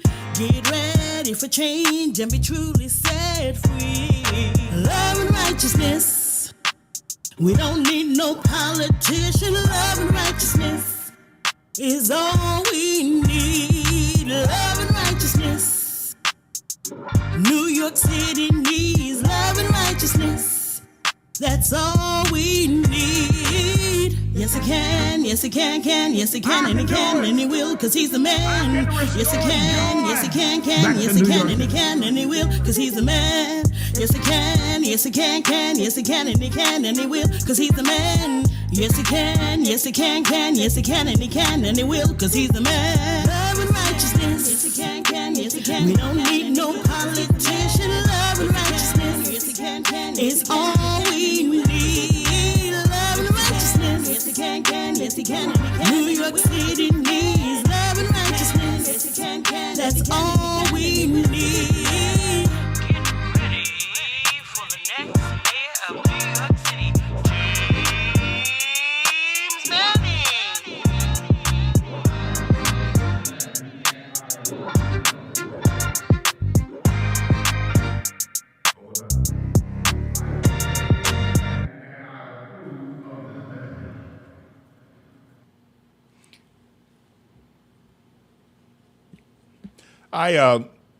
When going to the pulpit of the marble pulpit at the Outlaw World Missionary Church on Saturdays, it is generally my practice to never start the sermon without first kneeling on my knees in that pulpit, not just standing there, but I get down on my knees before God in that pulpit and I pray every Saturday. I want to make a commitment to you I become the mayor of New York City. Every time I walk into the mayor's office, the first thing I'll do will be bow down on my knees and pray. Elder Butler, are you listening to me? Elder Butler, are you listening to me? Minister Honeck, are you listening to me? When I become the mayor of the city of New York, every day for 4 years, when I walk into that mayor's office, before I do anything else, have a cup of coffee, greet or shake hands with anybody, I will get down on my knees and pray for New York City and pray for the people, pray for the welfare of the people. I will pray for the sick in New York City. I'll pray for the hospital. I will set together a minister of evangelists, people who will pray for the hospital, Lincoln Hospital, Columbia Hospital, Columbia Presbyterian, St. Luke Hospital. All the hospitals in New York will be prayed for daily, not just by me. Minister Honeck, I'll listen to me. Not just by me. Virtuous. Are you listening to me? I will have a group of evangelists. They'll have an office in the mayor's office that will pray for the hospitals. I'll have a group of people that will pray for the prison. These evangelists will pray for the prisons and pray for the hospitals every day. Every day in my administration, there will be prayers for the hospitals and prayers for the sick. And by the way, the prayers of just in case you think this is futile, the prayers of a righteous man or woman availeth much. You'll see the hospitals having less strain on them, the jails having less strain on them, because the mayor's office is concerned and praying about them, not just discovering how many more correction officers can we get, how many more police officers can we get to knock heads. No, we're going to pray. No, we're not going to let the bad guys get away with robbing, raping, carjacking, and stealing. No, we are going to knock them in the head if we don't, and kick them in the butt too. But primarily, I will set up hospital prayer. I will pray every day. Now, this video I just showed you, I'm expecting it to bring us 3 million viewers between now and November the 4th. I know over 30 days, normally if we're expecting 50,000 views per day, like we did with the first video, the West Indian Day, that would bring us 1.5 million. I'm expecting this over 30 days. I'm expecting this video because it is so central and it tells the story so wonderfully. I'm expecting this video to bring us 3 million views. Now, all these people don't have to vote for us, but they're going to see it. Every doctor, every dentist, every politician, every sanitation worker, every transit worker, every police officer, every school teacher, every store owner, every clerk, every restaurant owner, every diner owner, everybody in New York City. I'm expecting at least 3 million New Yorkers to see this video, but I need $12,000 to put it out there. I need $12,000 to put it out there. I'm expecting that many people to see this particular video. So 3 million views over the next 40 days with this video.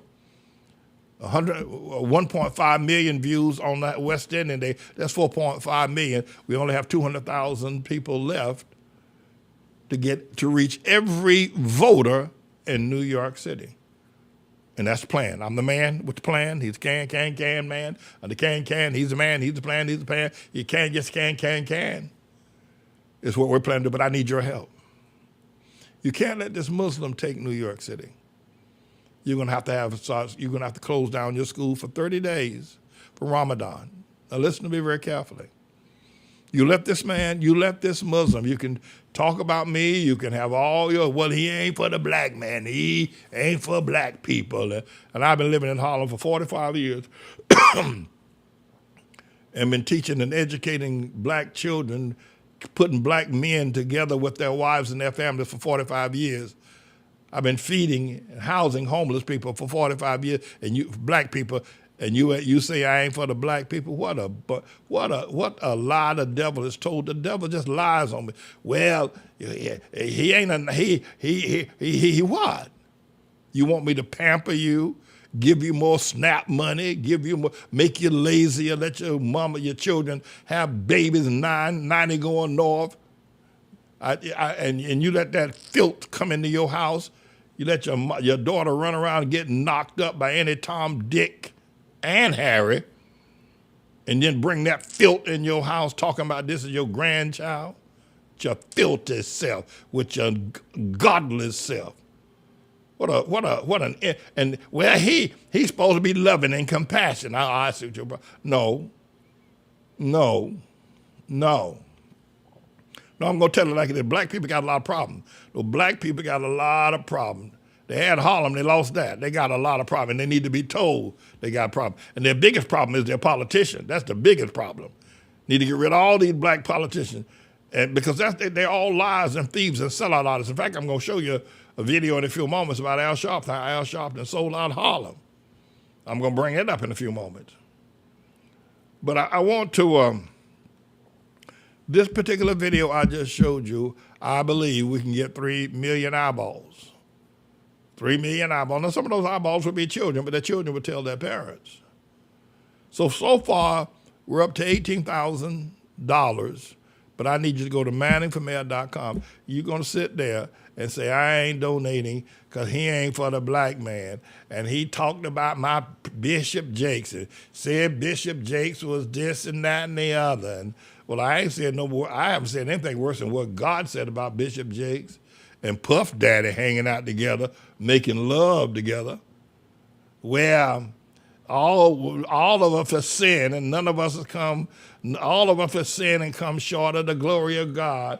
And if Bishop Jakes is sin and come, well, that's just him, and we just have to love and forgive one. Yeah, right. I see what you're saying.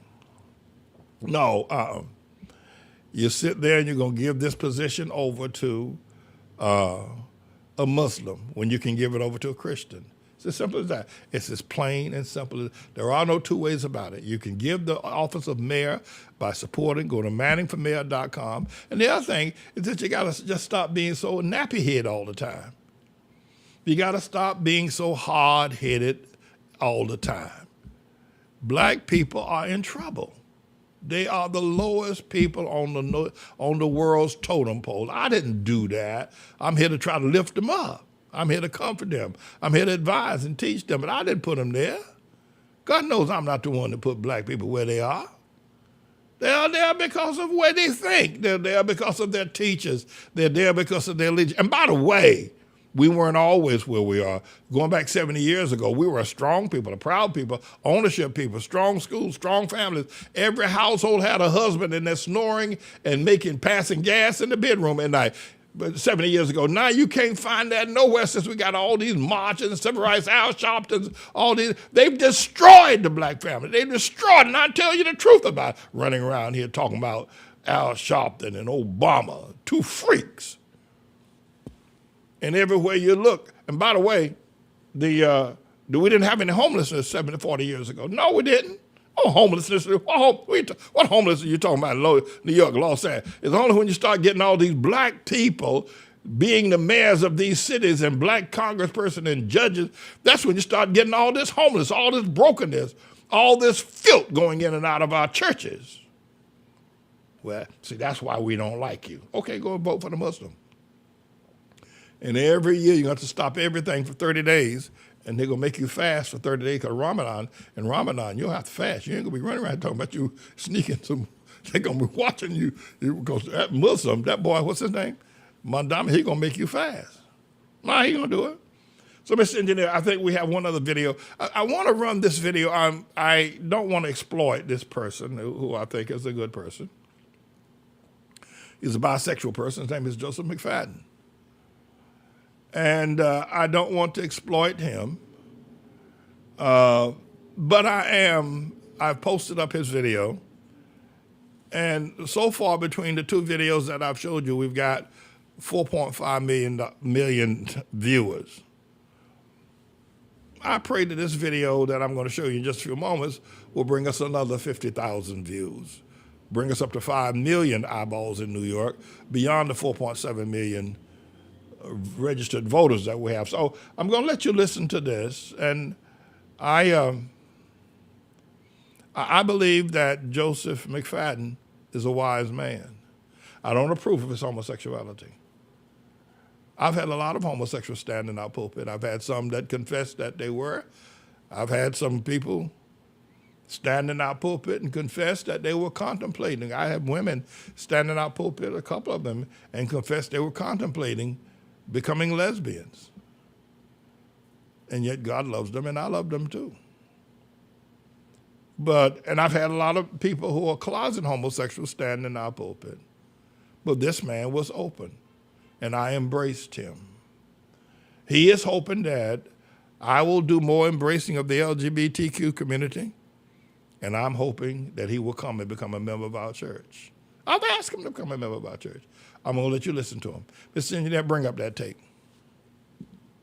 I'm here because I am a roaring lion crying out, righteousness. Today we're very, very honored, extraordinarily so, to have Joseph McFadden come and stand in our pulpit today.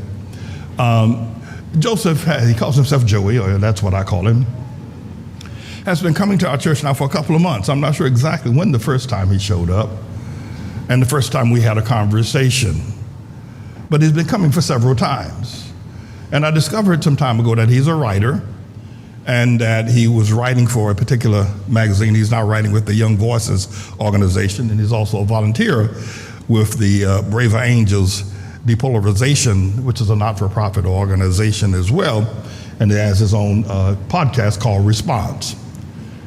And today he came to say a word to all of you and to me as well. And I just think it's a great honor. I was looking for the miracle of Eastern Parkway and the West Indian Day Parade on this past Monday, something unique that would happen that we could classify in the theophanic, if you will, position of God stepping in to make his presence known with respect to who we are. I don't know if I necessarily saw that the way I did with the Indian Day Parade of the Hindus and the Buddhists going back a couple of weeks ago. But I know that this young man that has come to speak with us today has come as a blessing. And let me tell you why. When I do become the mayor of New York City, as many people may enthusiastically want me to be, everywhere I go, that's what they say. And as many people enthusiastically voting for me to be the next mayor and believe that I will be the next mayor of New York City. I want to be the mayor of all people. In fact, I have to be. I will not be prejudiced, or no, I have show favor to those to whom I disagree with, or those who disagree with my Bible or my word, or even those who deny me my constitutional rights. I will still be their mayor. And I thank God for the opportunity to say that. And I want to be able to convince the world that I will not be a prejudicial, if you will, mayor. I will not be one who takes sides. I will not ever deny anybody their constitutional rights under any circumstance, knowing how painfully my rights have been denied for so many years.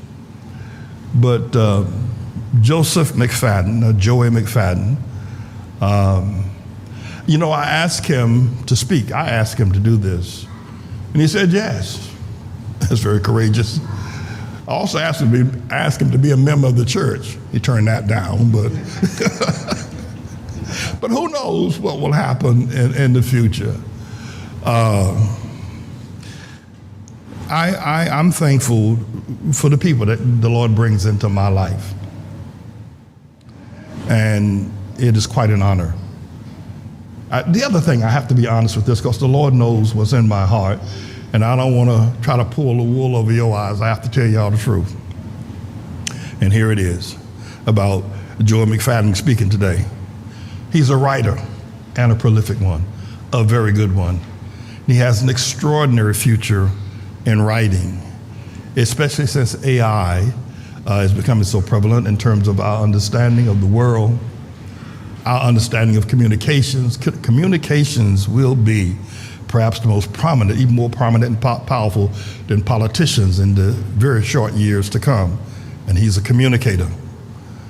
But I have to tell you this very selfishly. I figure I can talk to y'all and y'all won't try to make me look bad. I invited him because I pray one day he'll write something about me. So I don't know whether he's going to do that or not. I'm certainly praying that he will. Would y'all please stand and receive Joseph McFadden to our altar today. God bless you, sir.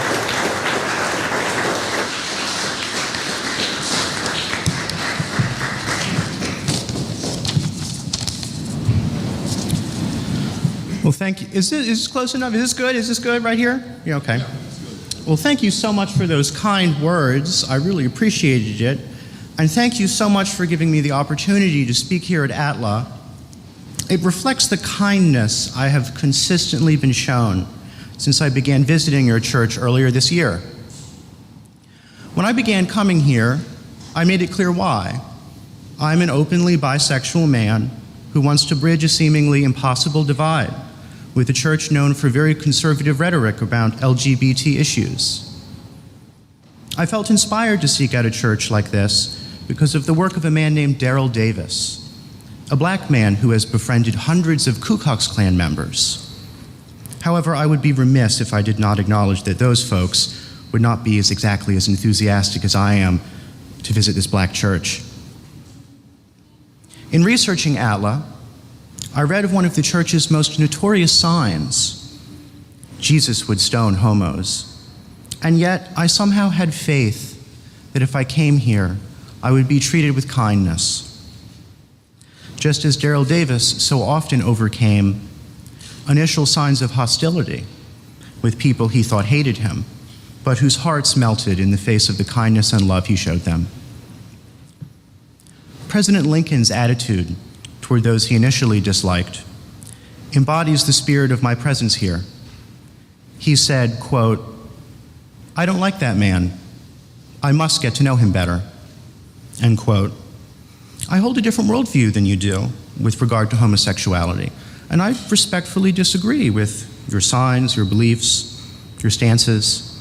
And the greatness of America is the fact that I can come here and share that different perspective. Not to shame or guilt you, oh no, no. Not to shut you down or force you to change, because I fundamentally respect your right to free speech and freedom of religion. But to listen to your perspective in a framework of cordiality, just as you now listen to mine. And I can do this because of our fabulous Constitution and its magnificent First Amendment, which protects our right to express any opinion. Our present culture suffers from a social illness or malady that free speech alone cannot fix. Too few people who hold different perspectives share those perspectives with each other. We are at a historical period that social scientists say is low in bridging social capital, meaning that groups of people who would not normally engage with each other are aggressively self-segregating. And this harms the civic social fabric. The social fabric that keeps our culture healthy also connects our families, people we can rely on during difficult times. One of those people is my uncle. He and his husband, my stepmother's brother, were married at Niagara Falls in 2003 during the Northeast blackout. Their wedding was discussed on NPR because the falls had an independent generator, making the lights the only significant source of brightness for hundreds of miles, except for the countless stars that were visible, usually dimmed by the nearby lights of Buffalo and Toronto. When I was 4, my stepmother, Rosie, and her family were brought into my life. When my parents divorced, and when I was 5, my mother committed suicide. Rosie was there to help my father and I pick up the pieces after she died. And she was also my guardian angel. But she was also human and susceptible to human frailties. Death for Rosie chose Alzheimer's disease. My father, who engaged in a daily struggle to overcome his own mental health challenges, to be a good husband and parent, now had to care for the woman who helped him keep it together and raise me after the death of his ex-wife, and so he retired early. As the days, weeks, and years grew grimmer, and Rosie required more intensive monitoring and care,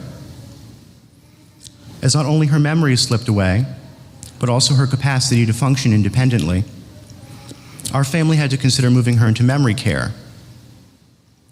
My father was constantly exhausted, but we knew an old age home would be like a prison for Rosie. And when she was eventually moved into memory care, it was a personal hell for her, and she died within months. We tried to keep her at home for as long as possible. When the strain of caring for her became too difficult for my father to manage alone, I was asked to step in and take a great deal of responsibility. At this time, I was enrolled in a specialized high school.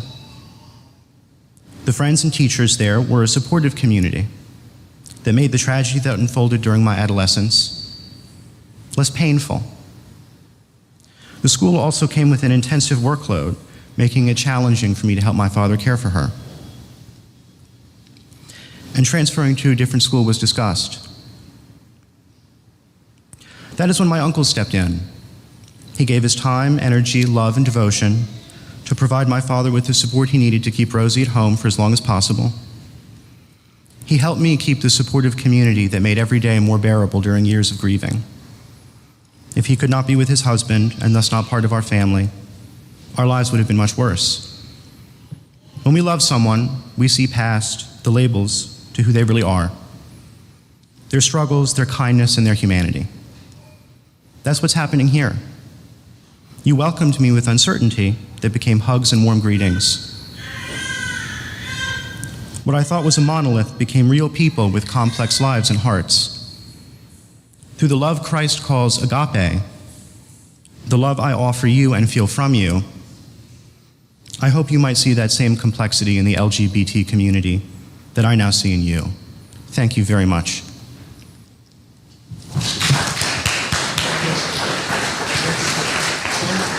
Wonderful. God bless you. Thank you so much.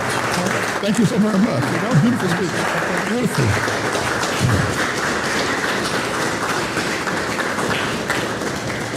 One more time for this great speech we just heard.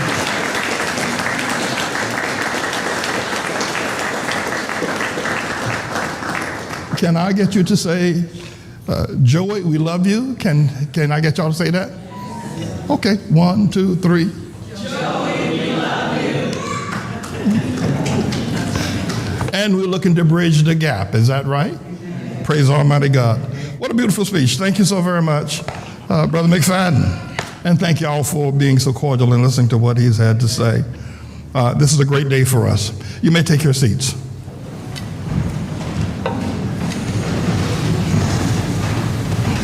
All right. I want to say a word as well. I had also duplexed this day with the possibility of some of our neighbors who have opinions about our announcement board and about the vision of this church and ministry, that they would attend. I don't think they made it. We'll try again and again until we can convince them to come and hear what we have to say. But Joey, I prayed. I want to thank Joey for coming. Joey, please come back. But I want to give a special thanks to the Outlaw War Missionary Church. When Joey stepped down out of the pulpit, the first person to greet him was Elder Noah Ramos. Elder Ramos is in his 70s. He's got the energy of a 25-year-old. He was a former alcoholic, former crackhead. And he's been with us for 20, 25 years, I'm not sure.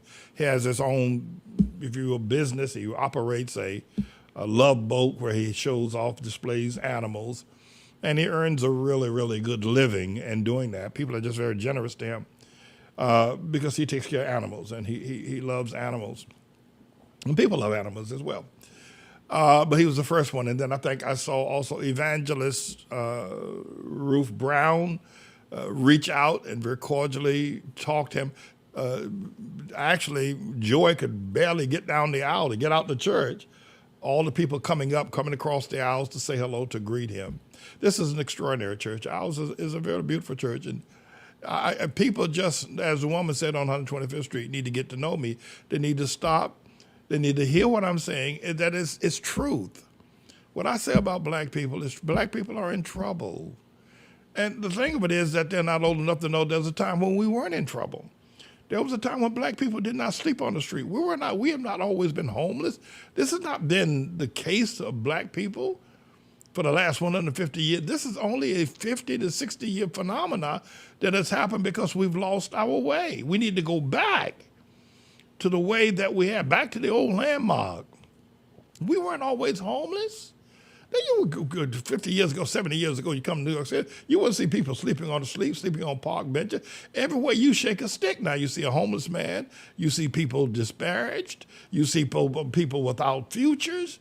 It wasn't like that. This just happened since the marching of Dr. King and the advent of Al Sharpton, and worse, since the advent of Obama. We weren't like this. This isn't the way. If we were like this for the last 150 years, there'd be no black people. And I have to tell you the truth. But this is a great church. I thank y'all for so warmly receiving Joey as our guest. We've had a lot of people come to our church. We're going to have a whole lot more. And I think which is critical, I want to be unequivocally clear. When I become the mayor of New York City, I'll be the mayor of all people, not people that, just people that I agree with, but I'll be the mayor of people I disagree with, and I'll be just, I will be honest, and I will be supportive of people that people have a constitutional right of freedom of speech, freedom of religion. They have freedom of the press, which I don't get very much of. But yes, I will be the mayor of all people. And let that be absolutely clear. And I will start each day with prayer. And I will set up prayer evangelists. I will set up evangelists that will pray and visit the hospitals on behalf of the mayor of the city of New York. That will be something. To have our evangelists going to the hospitals and going to the prisons on behalf of the mayor of the city of New York, who himself is an ex-convict, who himself has been in city jails, who himself has stood before judges and been sentenced, who himself has worked on the chain gang. And now as the mayor of the most prestigious city on the planet, he's sending his evangelists into the jails and into the hospitals. Don't you think that's a great idea? A bad man wouldn't do that. But by the way, check this out. It isn't I would do it just because I'm mayor. I've been doing it for 44 years, no matter how much that bitter rhetoric y'all have out there against me. And it's all because of your ignorance and your refusal to hear the truth. Always want to blame the white man for everything. This business started blaming the white man with Malcolm, with Elijah Muhammad, blamed the white man, cursed the white man, called the white man the devil. Then here comes Dr. King, blame the white man, blame the white man. Here comes Jesse Jackson, blame the white man, blame the white man, blame the white man. Here comes Al Sharpton, blame the white man, blame the white man. Here comes Obama. Well, he was white, so he couldn't blame himself. But since that rhetoric has taken form, it has brought absolute destruction. We weren't always like this. We were going back to the 1940s and 50s, we started our colleges, Morehouse, Spelman, all the Howard University, our own banking system, our own insurance company, even had our own record labels. I mean, we were doing great. Every household had a father. Every child had a father come home at night. Could smell that Aqua Velva shaving lotion sitting on the dresser. But that's all gone. That's all gone since Dr. King. That's all gone since Malcolm X. That's all gone since Jesse Jackson. All that's gone. Don't you see? It wasn't like that before these men came. And I just tell you the truth. I'm old enough to have lived in a more peaceful time. When I had a father, and all my friends at school had fathers in their house. Everybody got their butts beat by daddy. Everybody know what daddy is. But daddy comes on, Papa don't take no mess. Papa don't take no mess when I was growing up. Nah, we can't find Papa. Got 2 women in there now. So what's it going to be? I'm praying that this video will get us at least another 50,000 views.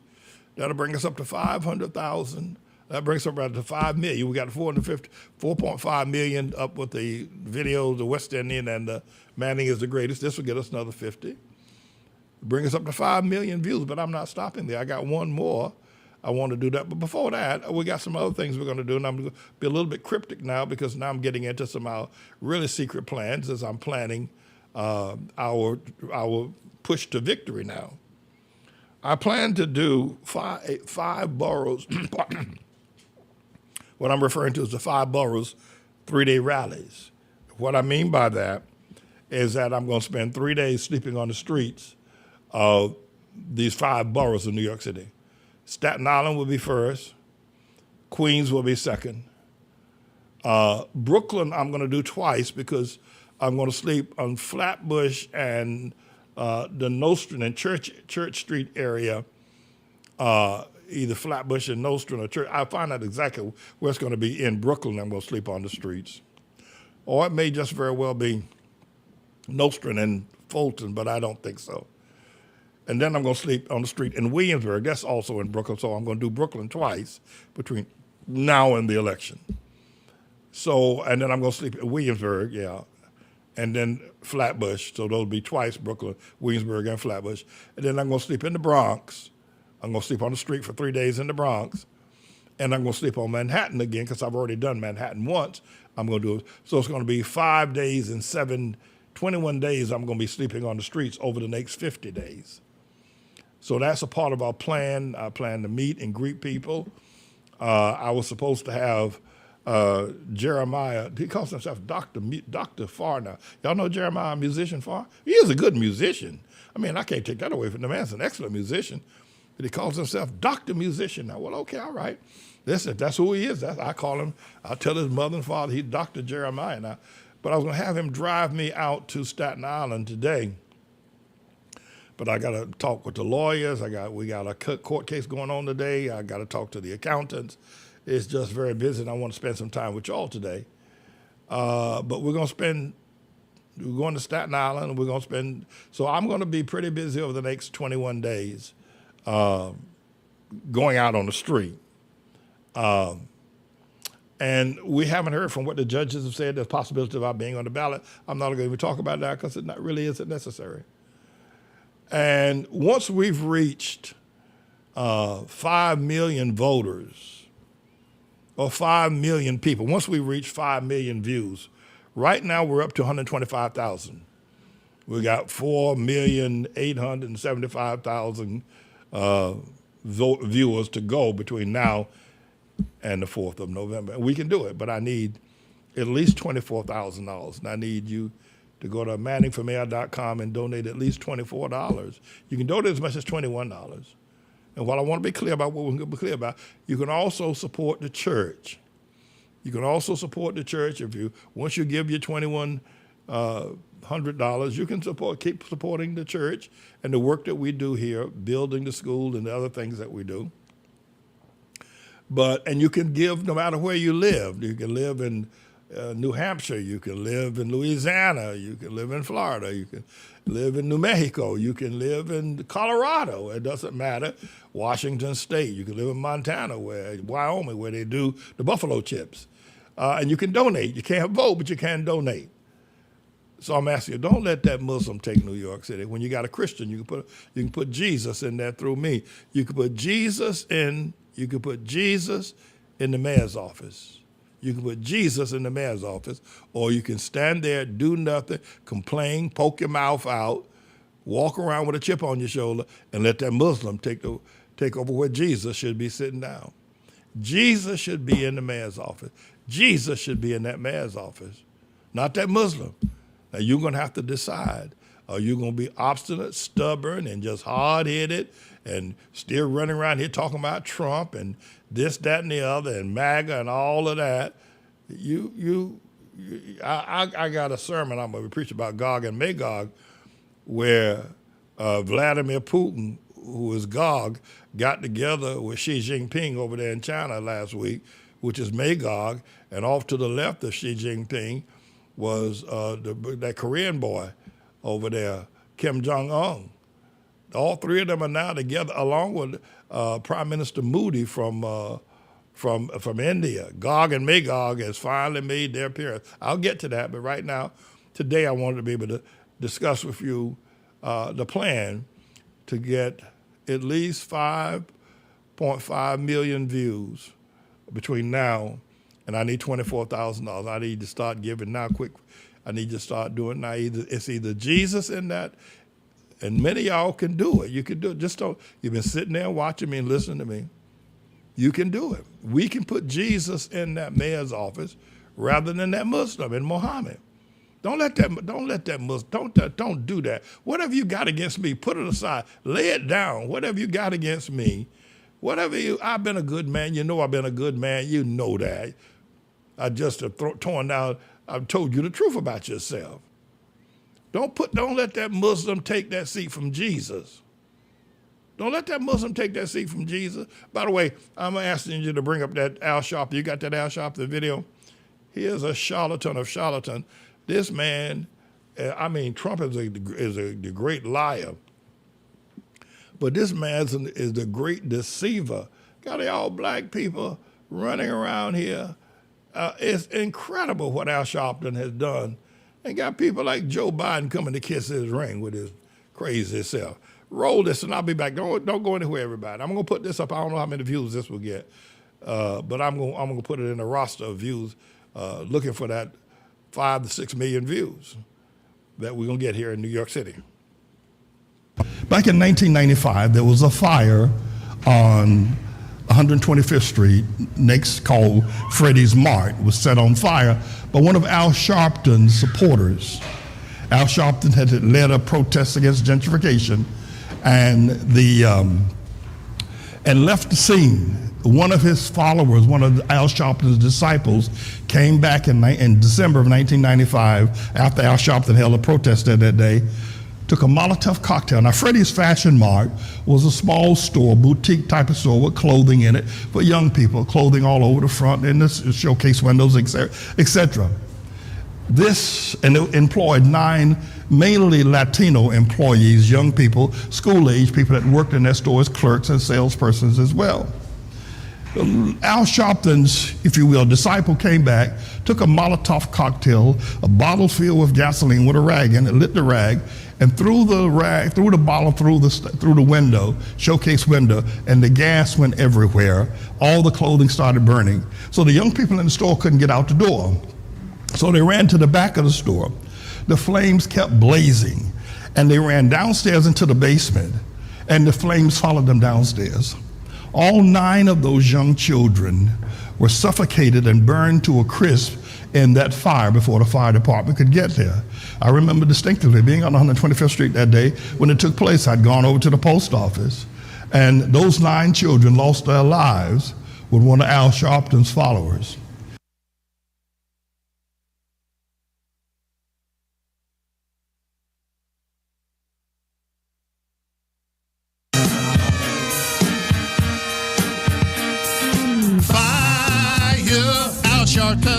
Al Sharpton, fire, Al Sharpton, Al Sharpton, fire, Al Sharpton, Al Sharpton, fire, Al Sharpton, Al Sharpton, fire, Al Sharpton, Al Sharpton, fire, Al Sharpton, Al Sharpton. As I fight for this community, 2 things. One is, it is a shame that Al Sharpton was not brought up on charges.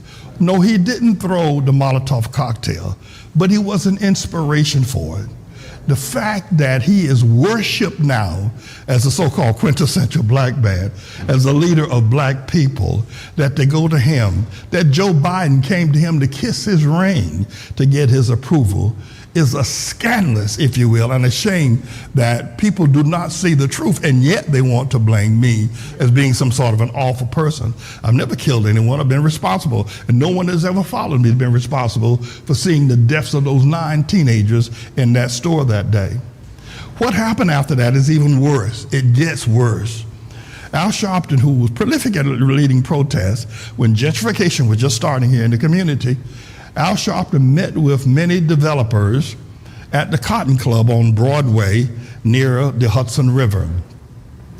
And they gave him $800,000 in cash. After Freddie's fire, they gave him $800,000 if he would make a commitment to never lead a protest against gentrification in Harlem. Now, the reason why the cash is because Al Sharpton has the worst credit. He's got liens on everything. And so if they gave him a check, the government would have taken it right away. He walked out the Cotton Club with $800,000 cash in a suitcase. And to this very day, from 1995 to present, you have never seen Al Sharpton lead a protest against gentrification here in Harlem, or in Bed-Stuy, or in Brooklyn, or in Fort Greene. He doesn't do it. He's been paid. He sold the community to people to come here to take this community from us. And I'm fighting for it. I'm fighting for it as it is our home. It's where we live. It's where our grandmother brought me to New York for the very first time. I think it's important that we understand that. The Indian sold Manhattan for $24 and some beads. Al sold it for $800,000. David Lincoln sold it for an adjunct professor at Columbia University. They've taken over that land over on Broadway. So I am a fighter, and I thank God that he has made me so. He's trained me in some of the best prisons, some of the worst prisons, I should say, and some of the best of circumstances. And I said before, I want to be the mayor. I want you to hear me. Please draw up close. I want to be the mayor because I want to help people. I don't want to be the mayor because I want money. I don't want to be the mayor because I want fame and prestige. I've been on BET television. I've been on national television, national radio networks. I've done all of that. And that is not where I spent my time developing. I could have developed a television ministry, a national ministry. I could have been on Fox News right now. I could be on Fox News right now as a reporter. They love me over it. Sean Hannity and what's that woman's name? They loved me over at Fox News. And they were calling me. I could be a reporter right now on Fox News or be one of their persons, commentators. I turned that down. That wasn't what I wanted. And not that at the time I turned it down. I was a member of the Tea Party, the birthers and all that kind of thing, but that isn't what I want to be the mayor of the city of New York because I want to help people. You would argue with Pastor Dwight that you could have stayed at Fox News and help people. No, these people are vicious. They are liars. They promote stuff. They promote ideologies that are anti-God. I couldn't do that. They would have fired me anyway because I wouldn't go along with the way I won't go along with black people and their nonsense. I don't go along with black people's nonsense. They're poverty. They ain't got nothing. They never built anything. One guy came up to me on 116th Street the other day and was ready to got up in my face, right up in my face. I know who you are. You ain't got no business being the mayor. You talk about black people. They never built nothing. We built America. No, let me ask you something. Is Africa, what was it, 50-some nations in Africa, whether it's Angola, Nigeria, whether Mali or South Africa, Zimbabwe, are any of these great technological nations with great systems, skyscraping buildings, tremendous waterways and streets, and are any of these nations that in Africa, are they built up greatly? Are they the showplace of the world? Are they the place where living is easy, is comfortable? Are they? Is that what did Africans build up Africa? The answer is no.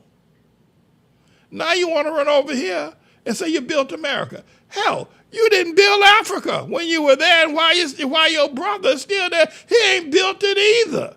And you're talking about we built America. We're the one built America. Well, hell, why would you build America and not build Africa? Why didn't you build Africa first? What a bunch of morons. What a bunch of degenerates. We built America. You built a damn thing. If you built anything, you should have built it in Africa. Africa's not built up. It's still third world to this very day because you haven't built anything. Now, I'm not saying this because I hate you. I don't hate you. I love you. I will tell you the truth. Stop lying to yourself. And stop letting these people in these universities lie and say y'all built America. You ain't built America. And, well, you talking about you want to be the mayor. You ain't for the black man. We built America. But yeah, damn. Well, why don't you go over there and build Africa? Since you're so good at building stuff, since you're so good at building the Miracle Mile in Chicago, the skyline of Chicago, Lake Michigan, the skyline of New York City, y'all black folk built that? Is that what you say? What the hell? Why don't you just pack up and go build Africa the same way you built Chicago, the same way you built the Sears Tower, the same way you built the World Trade Center here in America? Go build the same thing in Africa since you built it here in America. What a bunch of morons. What a bunch of morons. If you put all black people together, put them back over to Africa, they still ain't going to build nothing. Now they can, and they should, but they never will if they keep deceiving themselves, having these hallucinations that they built America. It's an hallucination. You got trouble in your mind, boy. At any rate, I want to be America's New York's mayor because I want to help people. And this is the kind of truth that is desperate. What I just told you is a mouthful of truth, and everybody who's sitting there knows the truth. You know I don't say this because I hate black people. You know that. If you know it's the truth, you know I say it because it's true. You ain't built Africa. Why the hell do you think anybody believe that y'all built America and you ain't built nothing in Africa? Where the hell? Show me something in Africa. Show me something. You ain't built nothing there. No bridges, no buildings, no great infrastructure. I'm not saying it because I hate, but this is what needs to be said. So if you make me the mayor of New York City, well, two things will happen. One is that Jesus will take that seat. It's not optional. It's either Jesus or Muhammad. It's not optional, my friend. It's not optional. It's either Jesus or Muhammad will go to the office of mayor on the 4th of November. It's up to you. And you can sit there and say, well, and let your pride or let your anger, your jealousy, and your stupidity, I might add, guide your way. And that'll be okay. That'll be okay because somebody's going to step forward and put me in that office, and you will see me there knowing that you should have helped and you didn't. But y'all fool around here and let Mohammed Mondami take that office. But I want to help people. I've done a lot of wrong in my life. I've hurt a lot of people.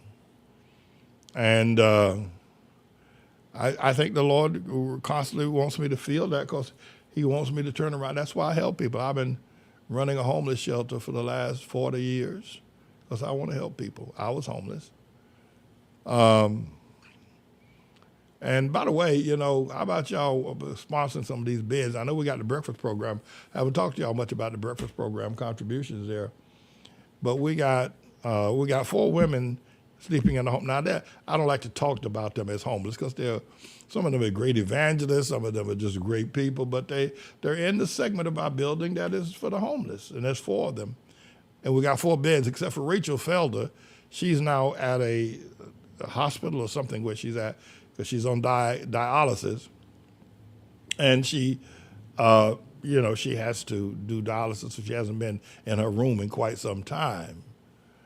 But we got 4 beds, 4 rooms. How about y'all paying $400? Somebody said, Pastor Man, I'll pay $400. Well, each one of them rooms is $400 a month. I'll give it to the church to take care of the homeless, running that homeless event y'all doing up there in New York. That's what we do. And I'm going to talk to Dr. Hartfield because I want to give out 7 scholarships to people in the 8th grade here in New York City area, 8th or 9th grade, 7 scholarships. But I got to talk to Dr. Hartfield and Elder LaFleur about these scholarships of allowing people to come to our school on scholarship, come to the Outlaw High School, the Great Tomorrow's Elementary School, 7 students. So we're going to see about that once I get a chance to talk to the elders. I've been extraordinarily busy. I want to thank God for all the help. Now, here's what I want to do. Again, let me recap, right? We want to reach 4.7 million. We can do it. I need $24,000, $6,000 per 1 million. $6,000 will get us 1 million viewers, and there'll be viewers in the New York City area. $12,000 will get us 2 million viewers. $18,000 will get us 3 million viewers. $24,000 to get us 4 million viewers. And then we're just going to get some, if you will, overflow from some of those views as well to get us up to 5.5 million viewers between now and October, now and November. That will get the word out. That'll get my name out. That'll get me knockout champion. And I'm going to have Jet Pilot create another video of me saying either Jesus or Muhammad will take the seat and will govern New York City. That we're going to have that done. That'll get us, we believe that'll bring us maybe 1 million views as well. But we want to be able to get that out, want to be able to get that word out, and then I'm going to be out on the street for 21 days. I'm going to be out on the street for 21 days, sleeping on the street in all 5 boroughs for 21 days. To say to the community that I'm a man of the people. So it's going to be a very interesting time. I thank you for all your love, your prayers, and all your support. I want to thank God for the staff and all the work that they do, because it's a tremendous time that we're going through. So I'm going to wrap this segment up today by having the West Indian Day video run just one more time. And then after that, I want to have the Manning is the Greatest video run one more time. But stay tuned, don't go anywhere. Praise God.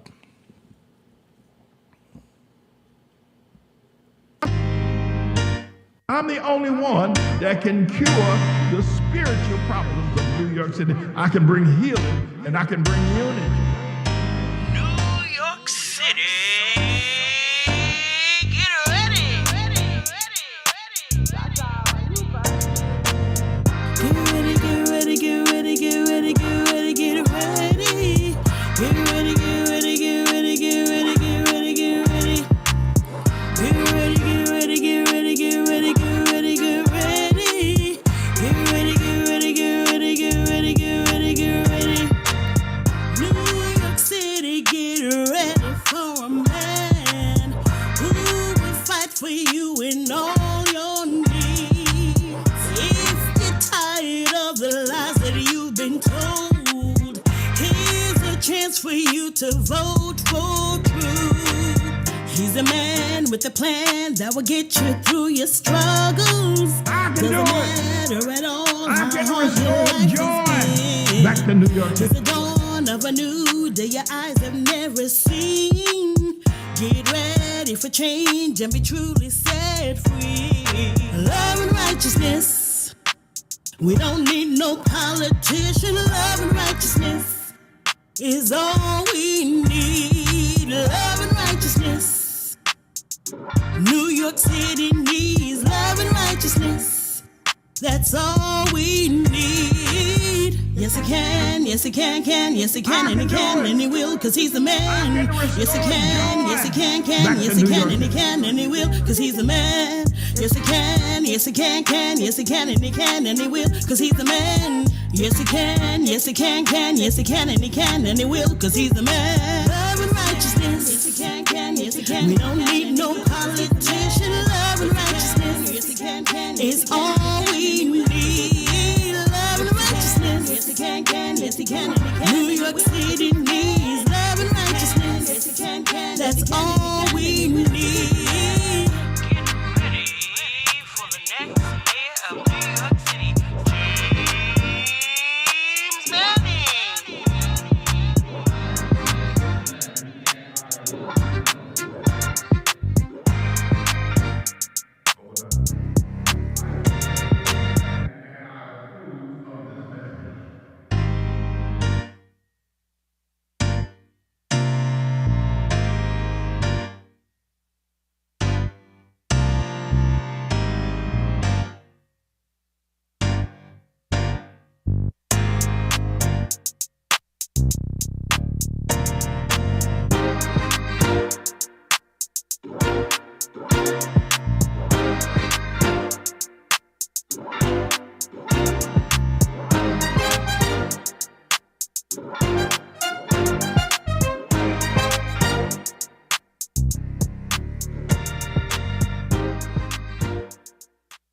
Hey, Mondami, what's my name? What's my name? What's my name? James Manning. When you go into that voting booth on the 4th of November here in the New York City mayoral election, and when you go in there, whose name you're going to print in the write-in section? Whose name you're going to print in the write-in section on the ballot, Mondami? Who you going to print? Whose name? James Manning. Hey, Mondami, do you understand the words that are coming out of my mouth? Do you understand the words that are coming out of my mouth? Whose name you're going to print on the write-in section on the ballot on November 4th here in the New York City mayoral election? James Manning. All right now, let's get it on. I'm the only one that can cure the spiritual problems of New York City. I can bring healing and I can bring unity. New York City. Get ready. Get ready, get ready, get ready, get ready, get ready, get ready. Get ready, get ready, get ready, get ready, get ready, get ready. Get ready, get ready, get ready, get ready, get ready, get ready. Get ready, get ready, get ready, get ready, get ready, get ready. New York City, get ready for a man who will fight for you in all your needs. If you're tired of the lies that you've been told, here's a chance for you to vote for truth. He's a man with a plan that will get you through your struggles. I can Doesn't do it. matter at all I how can hard your restore life joy. has been. Back to New York It's City. the dawn of a new day your eyes have never seen. Get ready for change and be truly set free. Love and righteousness. We don't need no politician. Love and righteousness is all we need. Love and righteousness. New York City needs love and righteousness. That's all we need. Yes, he can, yes, he can, yes, he can, and he can, and he will, cause he's the man. Yes, he can, yes, he can, yes, he can, and he can, and he will, cause he's the man. Yes, he can, yes, he can, yes, he can, and he can, and he will, cause he's the man. Yes, he can, yes, he can, yes, he can, and he can, and he will, cause he's the man. Love and righteousness. Yes, he can, yes, he can. We don't need no politician. Love and righteousness. Yes, he can, is all we need. Love and righteousness. Yes, he can, yes, he can, and he can. New York City needs love and righteousness. Yes, he can, that's all we need. Get ready for the next mayor of New York City, James Manning.